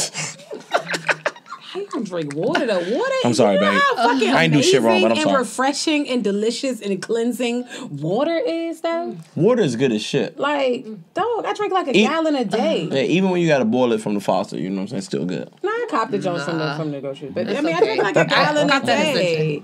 That's good. That shit real refreshing good. as fuck. I used to drink it more during water than I drink. I used to drink it in a work day though, but that pee cycle was real bad. I was like, you know what? I do have other hours after I get off. I should probably just slow it down. I love getting Voss at a restaurant. It's like, ooh, yeah, I'm bougie. I got Voss. Voss is a horrible I got water, Voss bro. I know. I like the name. When I say it rolls off my tongue. Yeah, can I get Voss? It's super dope, That joint is and people that have money water. did not embrace the behind the scenes aspect of Voss. I just like the bottle. The bottle is y'all like The bottle. That shit is super. For one, it's in a glass. Exactly. So- That's why I get the bottles. I pour the water out and put my essential in there only because if it's in my car, the plastic won't break down in the water. Yeah. Gotcha. Okay. I like Save that Aqua. chemistry shit for me. I like All right. Aqua or Essentia. Yeah, But, I need some alkaline water. Another thing, I know we talked about Kanye's antics earlier in the show. I did want to ask you, he did say something that made a little bit of sense, right? He mentioned about the internet and how social media, and I disagreed with him, but I understand where he was coming from. He basically was talking about because people are, committing suicide based on how many likes they get and how many followers they have, that companies like Twitter and Instagram should do away with the numbers. But I totally disagree with that. What do you think about that? You gotta keep the numbers. If your life is dependent on views and likes and all of that, you need to die anyway. You got way deeper issues than some motherfucking social media. Hey, I keep it 100. Nah, you got way deeper issues than social media. What's wrong with wanting likes though? But if you're willing to kill yourself over likes, if I wanted to, I could keep the picture to myself. Do you know? Listen, But no, I'm gonna give you a scenario. I'm gonna give you a real live scenario in my shoes because I take whatever people want to inflict on me. I'm gonna use myself as an example. Forget using other people as an example. I'm gonna use myself. I feel as though I should have 1 million followers. That's me. That's what I think. You're gonna get there though. Me too. You're gonna get there. Me too. Shit. But if I had the perspective of everything I put out, why doesn't it have more likes? And that determines whether or not I'm gonna kill myself or not. I would have been dead. So for people out there killing themselves because of likes or not enough views, you need to remove yourself from social media 100%. Because you have deeper issues. Yes. That you're not even ready for social media. Social media is what you call a additive. It's an addition. Yes. You need to focus on the nucleus. The core issues, yes. You can tell You dropping gems today. You can tell who passed science. Yeah, biology. This nigga was biology something great. Like 2 other times. This nigga was good as shit at science. Yeah, I was. Microbiology. I wasn't that good at math though, but science. I mean, science and math go hand in hand. Protons, neutrons, electrons. There you go. Turn up for a bitch. Turn up. It's her birthday. It's her birthday. No, y'all still in school. First of all. Oh, Sparker. I already finished like twice. Y'all the Sparker. She came for you. Sparker. No, I did not. You did. Don't cop out now. Don't cop out. Those classes are long since behind. Girl, I just tested out of math. Don't disrespect me. Put some respect on this name. Okay. Hold on. Let me roll my neck too. The motherfucker shit. No, but I agree with that. I think that, you can't just remove something to save, a bunch of people. They definitely need therapy. You can't just, if somebody's getting bullied at school, parents can't kill the bully. You just can't take it away. You got to solve that fundamental issue. But I understand where he was coming from with that, but we live in a capitalistic society. Followers and likes, a lot of times, how long it money. took me to break into like the 200 like realm, dog? I remember back when I was what you got to do to break into 200. I know what you got to do. No, I really don't. No, I'll get more likes on a neck up picture than other pictures. Because you're pretty. Shut up. But back in the day, to get like 22 likes on a good day, man. I'd be like, I'm giving y'all niggas my best shit. This how y'all treat me? No, but I definitely understand. Not anymore, and I don't follow nobody. I'm ugly. When I want more likes, I just post a picture with the boys. I'm like, okay, there goes my self-esteem. Yeah, he stay pandering no for likes. That's cool. That's my little line. No, but I get what he's coming likes from. in 4 minutes. Fuck you. But it's hard for somebody like Kanye with like millions of likes to be like, right. You're really not in the lane. Really, you don't understand, nigga. Kanye put himself in a bubble a long time ago, where he blocked himself out from judgment. He blocked himself out from scrutiny. He blocked himself out from controversy. And once it finally hit him, because it's still coming, even though you got a door closed, nigga, they out there. Yeah, the layman's term for that is the sunken place. And now, exactly. Now you want to open the door and say, you know what? No, before you open the door, he's like, look, babe, hey, Kim K, that's my girl every day. At the end of the day, I'm yay. I got the Yeezys on. I got the flexes on. Everybody already know I'm a Nexus on. I'm in the Chicago zone. With your wrist on. Is it froze on? Okay, I'm froze on. Diamonds. He's plotting on a feature right now. Sound like you gonna be on this next tape. All jokes aside, because I know Sabrae been moderating. Have you ever thought about being a rapper? Nah. So listen. So check it out. So he go through all of that. He gearing himself up. Kim K, I know Ray J hit it. At the end of the day, I won't quit it. At the end of the day, I'm so committed. Fuck that. I'm about to hit it. So he go to the door. Mind you, it's nothing but controversy outside. Us. People with the signs. Nigga, why you with a white woman? Nigga, why did you support Trump? He don't hear none of that. He don't see none of that. He don't feel none of that. Nothing. He opened up that door and he see all of us. Oh, hold on. Why you trying to act like you don't drink sparkling water? Why you trying to act like I'm a sick fuck, I love a quick fuck? Why you trying to act like that, dog? I just want you to know that if you ever hear a track from Sean and it sounds familiar, this motherfucker's over here like, oh, sick, quick fuck. I know, sick fuck. no, because I know you said you don't like comedians that steal jokes. I steal bars. Can you So- do a song like a lot of comedians? Like you got Lil Duval with the little smile, and then Kevin Hart had the chocolate dropper. That Kevin Hart shit was some. I could give you something. Some do. Okay. That joint was do. And here's my thing. My thing. DC, DMV, for one, I want y'all to know that my biggest thing is trying to do it for us. Mm-hmm. I know we live in a time where it's don't support what you know, support people you don't know. That's just what's happening. If you get behind me, you got somebody that's not going to let you down. Somebody that's always going to connect to home and make sure before the other shit, we got a brother-sistership. You understand what I'm saying? Get behind me, dog. Like the talent speaks for itself. It's about, because I can easily say, you know what? Fuck this shit. I'm done trying to put on for DC. I'm done trying to put on for B More. Mm-hmm. It's about me. Now, you talking about me using my mind to captivate white people. Mm. It's just a switch. I'm an entertainer. It's just a switch. Everything then you're Hannibal Burroughs. That shit is exactly. So that's I mean, and my thing is, I'm not even entertaining that fact. I'm just letting y'all know that other people make that judgment call early on. Mm-hmm. And I'm trying to let y'all know, like, bruh, like, you see the product, get behind it. Like, don't disrespect it, because you might have a nephew, you might have a son, you might have a niece, you might have a daughter, and because y'all put me in a situation that I could help myself, now I can help somebody in your family that ultimately helps your family. You feel what I'm saying? Yeah. And oftentimes the ones who make that judgment call early on, they do it because of lack of support. Exactly. When your folks not getting behind you, like, all right, well, fuck y'all, then I'm going to do it for me. Exactly. And that's just what it is. Yep. But then when you get on, when you on, they expect you to put on for them. True. And it's looking like, oh, wow. So, like, then when you looking like, nah, fuck y'all, where was y'all at? Exactly. When I was out here trying to get it out the mud, so you was nowhere to be found. Now you want to be a part of it. Some people don't want to stamp nothing until it's mainstream, and that's just what's like crazy. with the show. Yeah. Just like with the show. Like, and this is sidebar. I know it's on record, but it's not on record. You know how many drug dealers that know my family that hit me up like, bro, I see you got something big and I want to invest, but I'm like, I don't want to be connected to something that is something that ain't what I'm ultimately. You're not a part of this brand. And it's like, I'm doing so many sacrifices that aren't on camera. Mm-hmm. And it's like, dog, I see why people do what they do as far as the selling out aspect. I see why. I get to see easy it. way. The allure is there.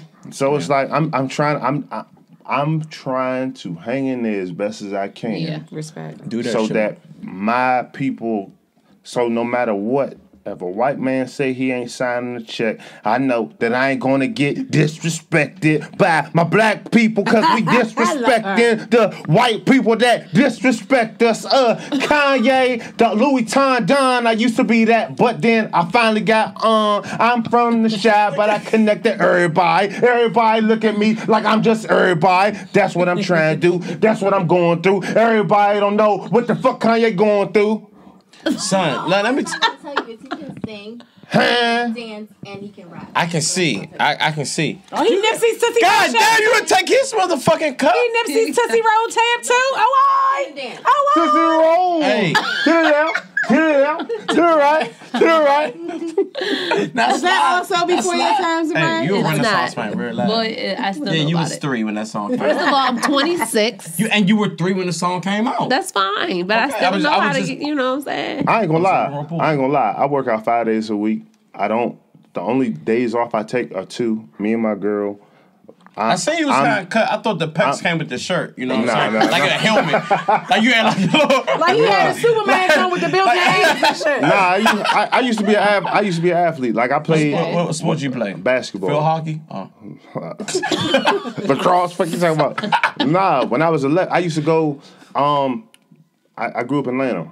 The Dotsons. Donnell Dotson. He's an overseas basketball player. He played for Kentucky with John Wall. Me and him grew up together. Okay. I love basketball because my older brothers and cousins play basketball. I didn't have anybody that took me and pushed me in anything, but I fell in love with ball. So one day, the Atlanta Boys and Girls Club coach came down to the park and seen me out there by myself, just working on my shit for hours. And he came by himself. A week later, he came with his son, who was pursuing basketball. He seen me again. It's like, hey, little man, how much do you come to the court? I said, I come here every day, as long as I'm not on punishment. I never forget me saying that. I come down here every day. So he was like, hey, I want you to play for my Boys and Girls Club team. And if you don't mind, I'd like you to help my son get better. So he opened... I never played organized basketball before that, though. How old were you? I was 11. Okay. And that was my indoctrination to basketball on a organized level. So I was a PG County All-Star at 11 and all that. And, you know, you elevated up till the college point because my whole basketball kept me out of trouble. It saved my life. So you talking about, I could have played football. I didn't find out until I was in college that my father, who I never knew growing up, I never knew who he was. He used to play at Morgan State. Oh, shit. That's why I'm built like I have a different genetic build, but I don't know where I come from. It's in you even if you don't know. Exactly. So long story short, I never played football because I didn't have to pay for basketball, but I had to pay for football. And my grandmother couldn't afford it. All these grandchildren, she couldn't afford for me to play football, so I played basketball. And I was like, I'm going D1. All this work that I put in, I know I don't have the finances to play in all these AAU tournaments, but I'm playing D1 because that's where I got all these type of scholarship offers to play Division III, Division II, Bowie State, and I'm like, I'm going D1. I don't give a fuck if I'm coming off the bench. I'm going D1. So I went D1, didn't get no playing time. Coach actually told me, you're not even going to make my team. Made his team. And I use sport. So after that didn't happen, my thing was going to the NBA. Didn't happen. So I stopped working out for 8 years. Maybe 7, 8 years I stopped working out. I just got a movie role this past summer. So do you got on steroids? It's like that. No. This is where we go eat some blow up. People used to joke on me about that too. Yo, this nigga on steroids. Nah, it's just how my body takes to exercising. So this summer, Pat, comes. Me and my girl, our lease is up. I'm like, babe, what you want to do? We could have easily got another apartment in the DMV area. Shit is expensive. Whole time, my older brothers, my mother left in the house up in PA. It's like, look, we can keep paying these bills and keep going in a revolving circle, or we can make a sacrifice. You go stay with your parents, I go stay with my brother.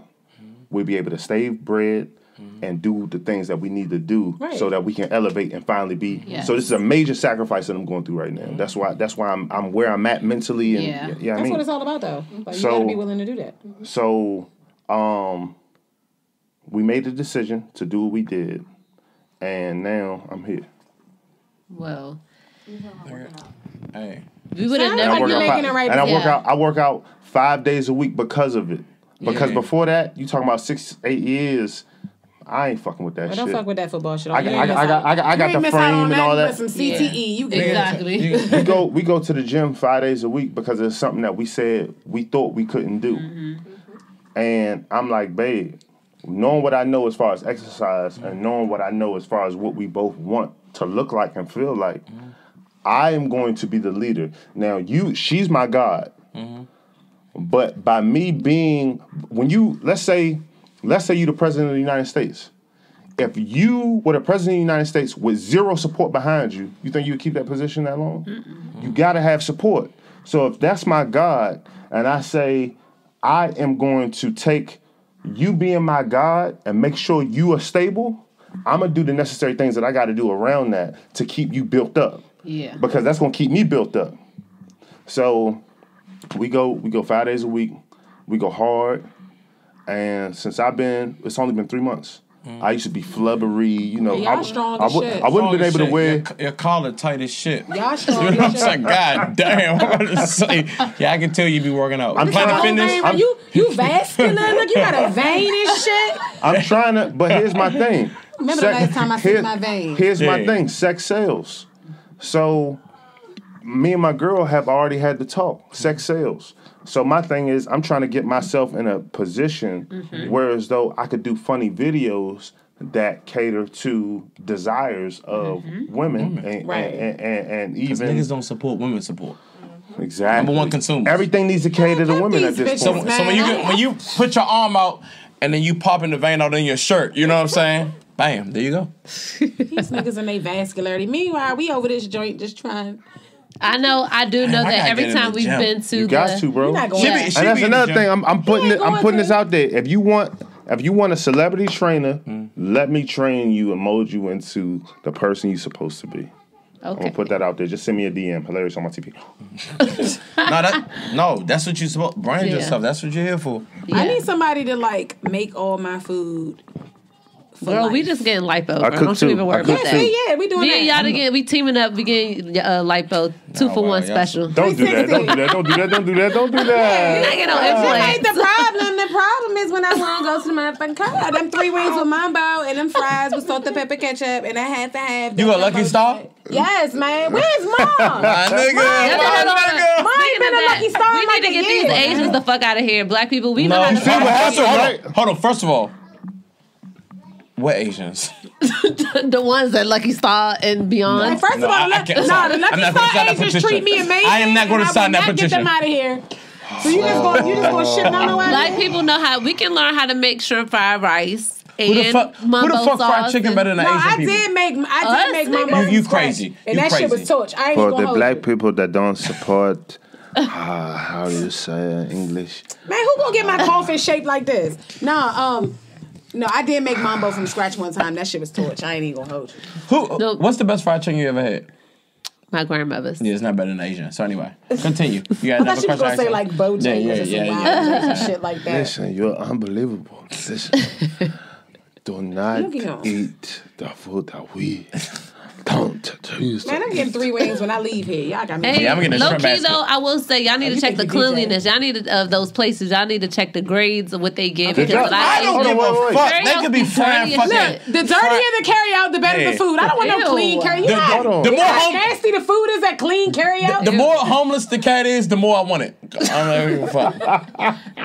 They be dirty. That's why I fuck with this nigga, man. I took that in a completely wrong. I don't care how many videos you post of Asians catching birds, cats. I'm still going to eat that General Tso's cat. I don't. Now here's my thing. Right, because they prep that motherfucker deliciously. You gotta eat because it's food.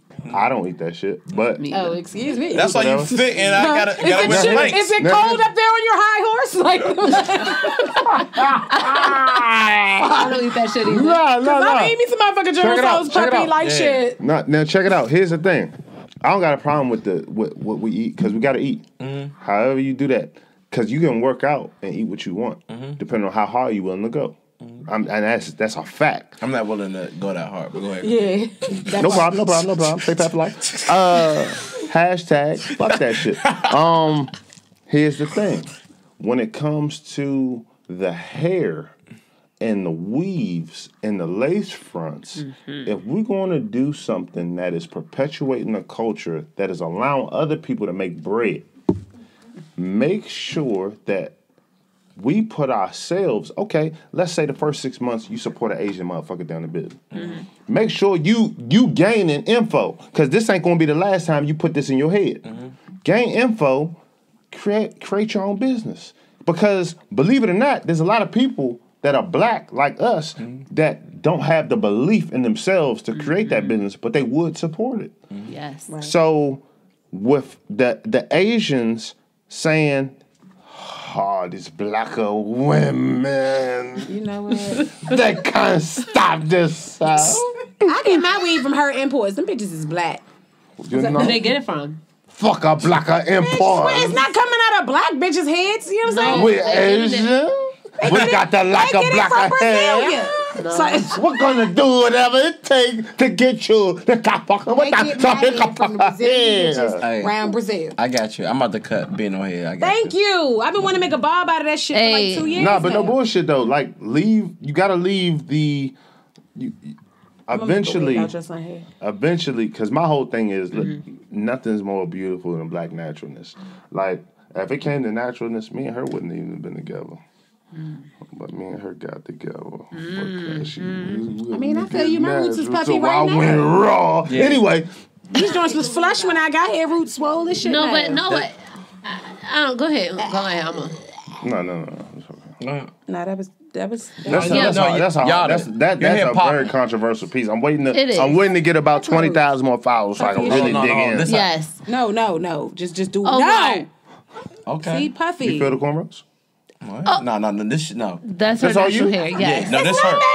This her. You know, she disrespecting me. She came here with a motherfucking bonnet. First of all, it was a wrap scarf. Don't disrespect me. Scarf, bonnet. You know, that's it though. It was raining today, man. I couldn't come We'll end on that, Omar. We thank you so much for coming. So you have such an amazing story too. We would have never known had we had this sit down. I mean, your page is phenomenal. We've been reposting, like we've been following you for a minute. No, I haven't.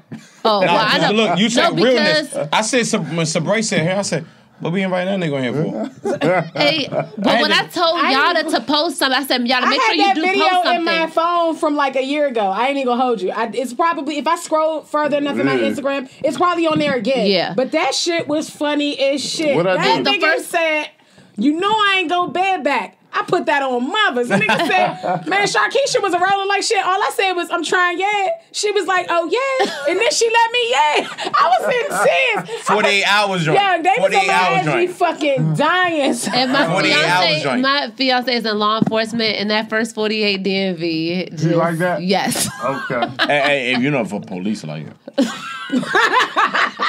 Don't do Chris like that. Nah, that's my nigga. Chris know you my nigga. But yeah, like I'm just trying to make sure that because it's once people get exposed to what I do on a grand scale, because I am a true believer of grassroots. What's for you is what's for you. I'm so glad that I didn't get, because if you watch and you monitor what's happening, everybody's getting tired of the fake. Because people are realizing you're leading me to nowhere. Yep. So here comes this guy that got paid no attention when he was really grinding his brand. Now he's like a lotus flower bomb. Yeah. That's what I want. Okay. Yeah. Okay, Miguel. And we will do. And make sure you let us know how else we can support you. Wale, yeah, we want. Hey, Wale, get at him. And we want to do.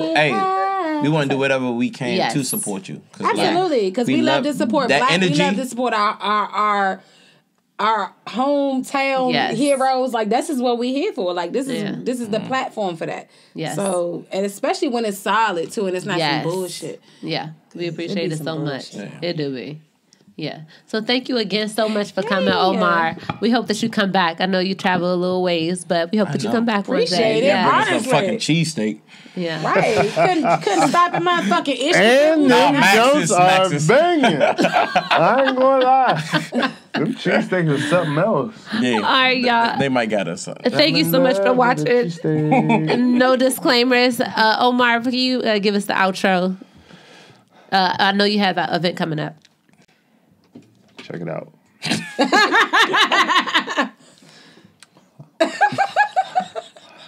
All right. Okay. Cut this shit off, yeah. I cannot. You motherfuckers. You motherfuckers. I can't. Coca-Cola got a brand. I gotta take it off. Oh, yeah. Oh, man. I gotta take it off. We're going to too much Tito's. Outro. I'll give us the outro. We'll end it with you.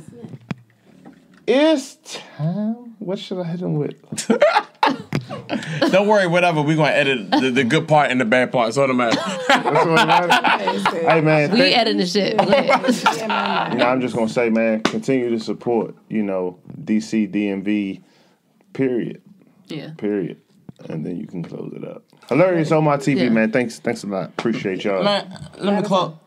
Sean. Let me close it out. Sean, please. All right. Thank you for Hilarious Omar TV. You were amazing guest. One of the best guests that we ever had. So we definitely appreciate you. Make sure that you follow him on any social media outlet that he has. Make sure that you get tickets to his show because he's a funny motherfucker. He has an amazing story. And shit, just that black on black support, we need it. Okay? Absolutely. So this is No Disclaimers Podcast. Thank you so much for listening. All right. Check us out. Shout out to Miami. What's up, Miami family?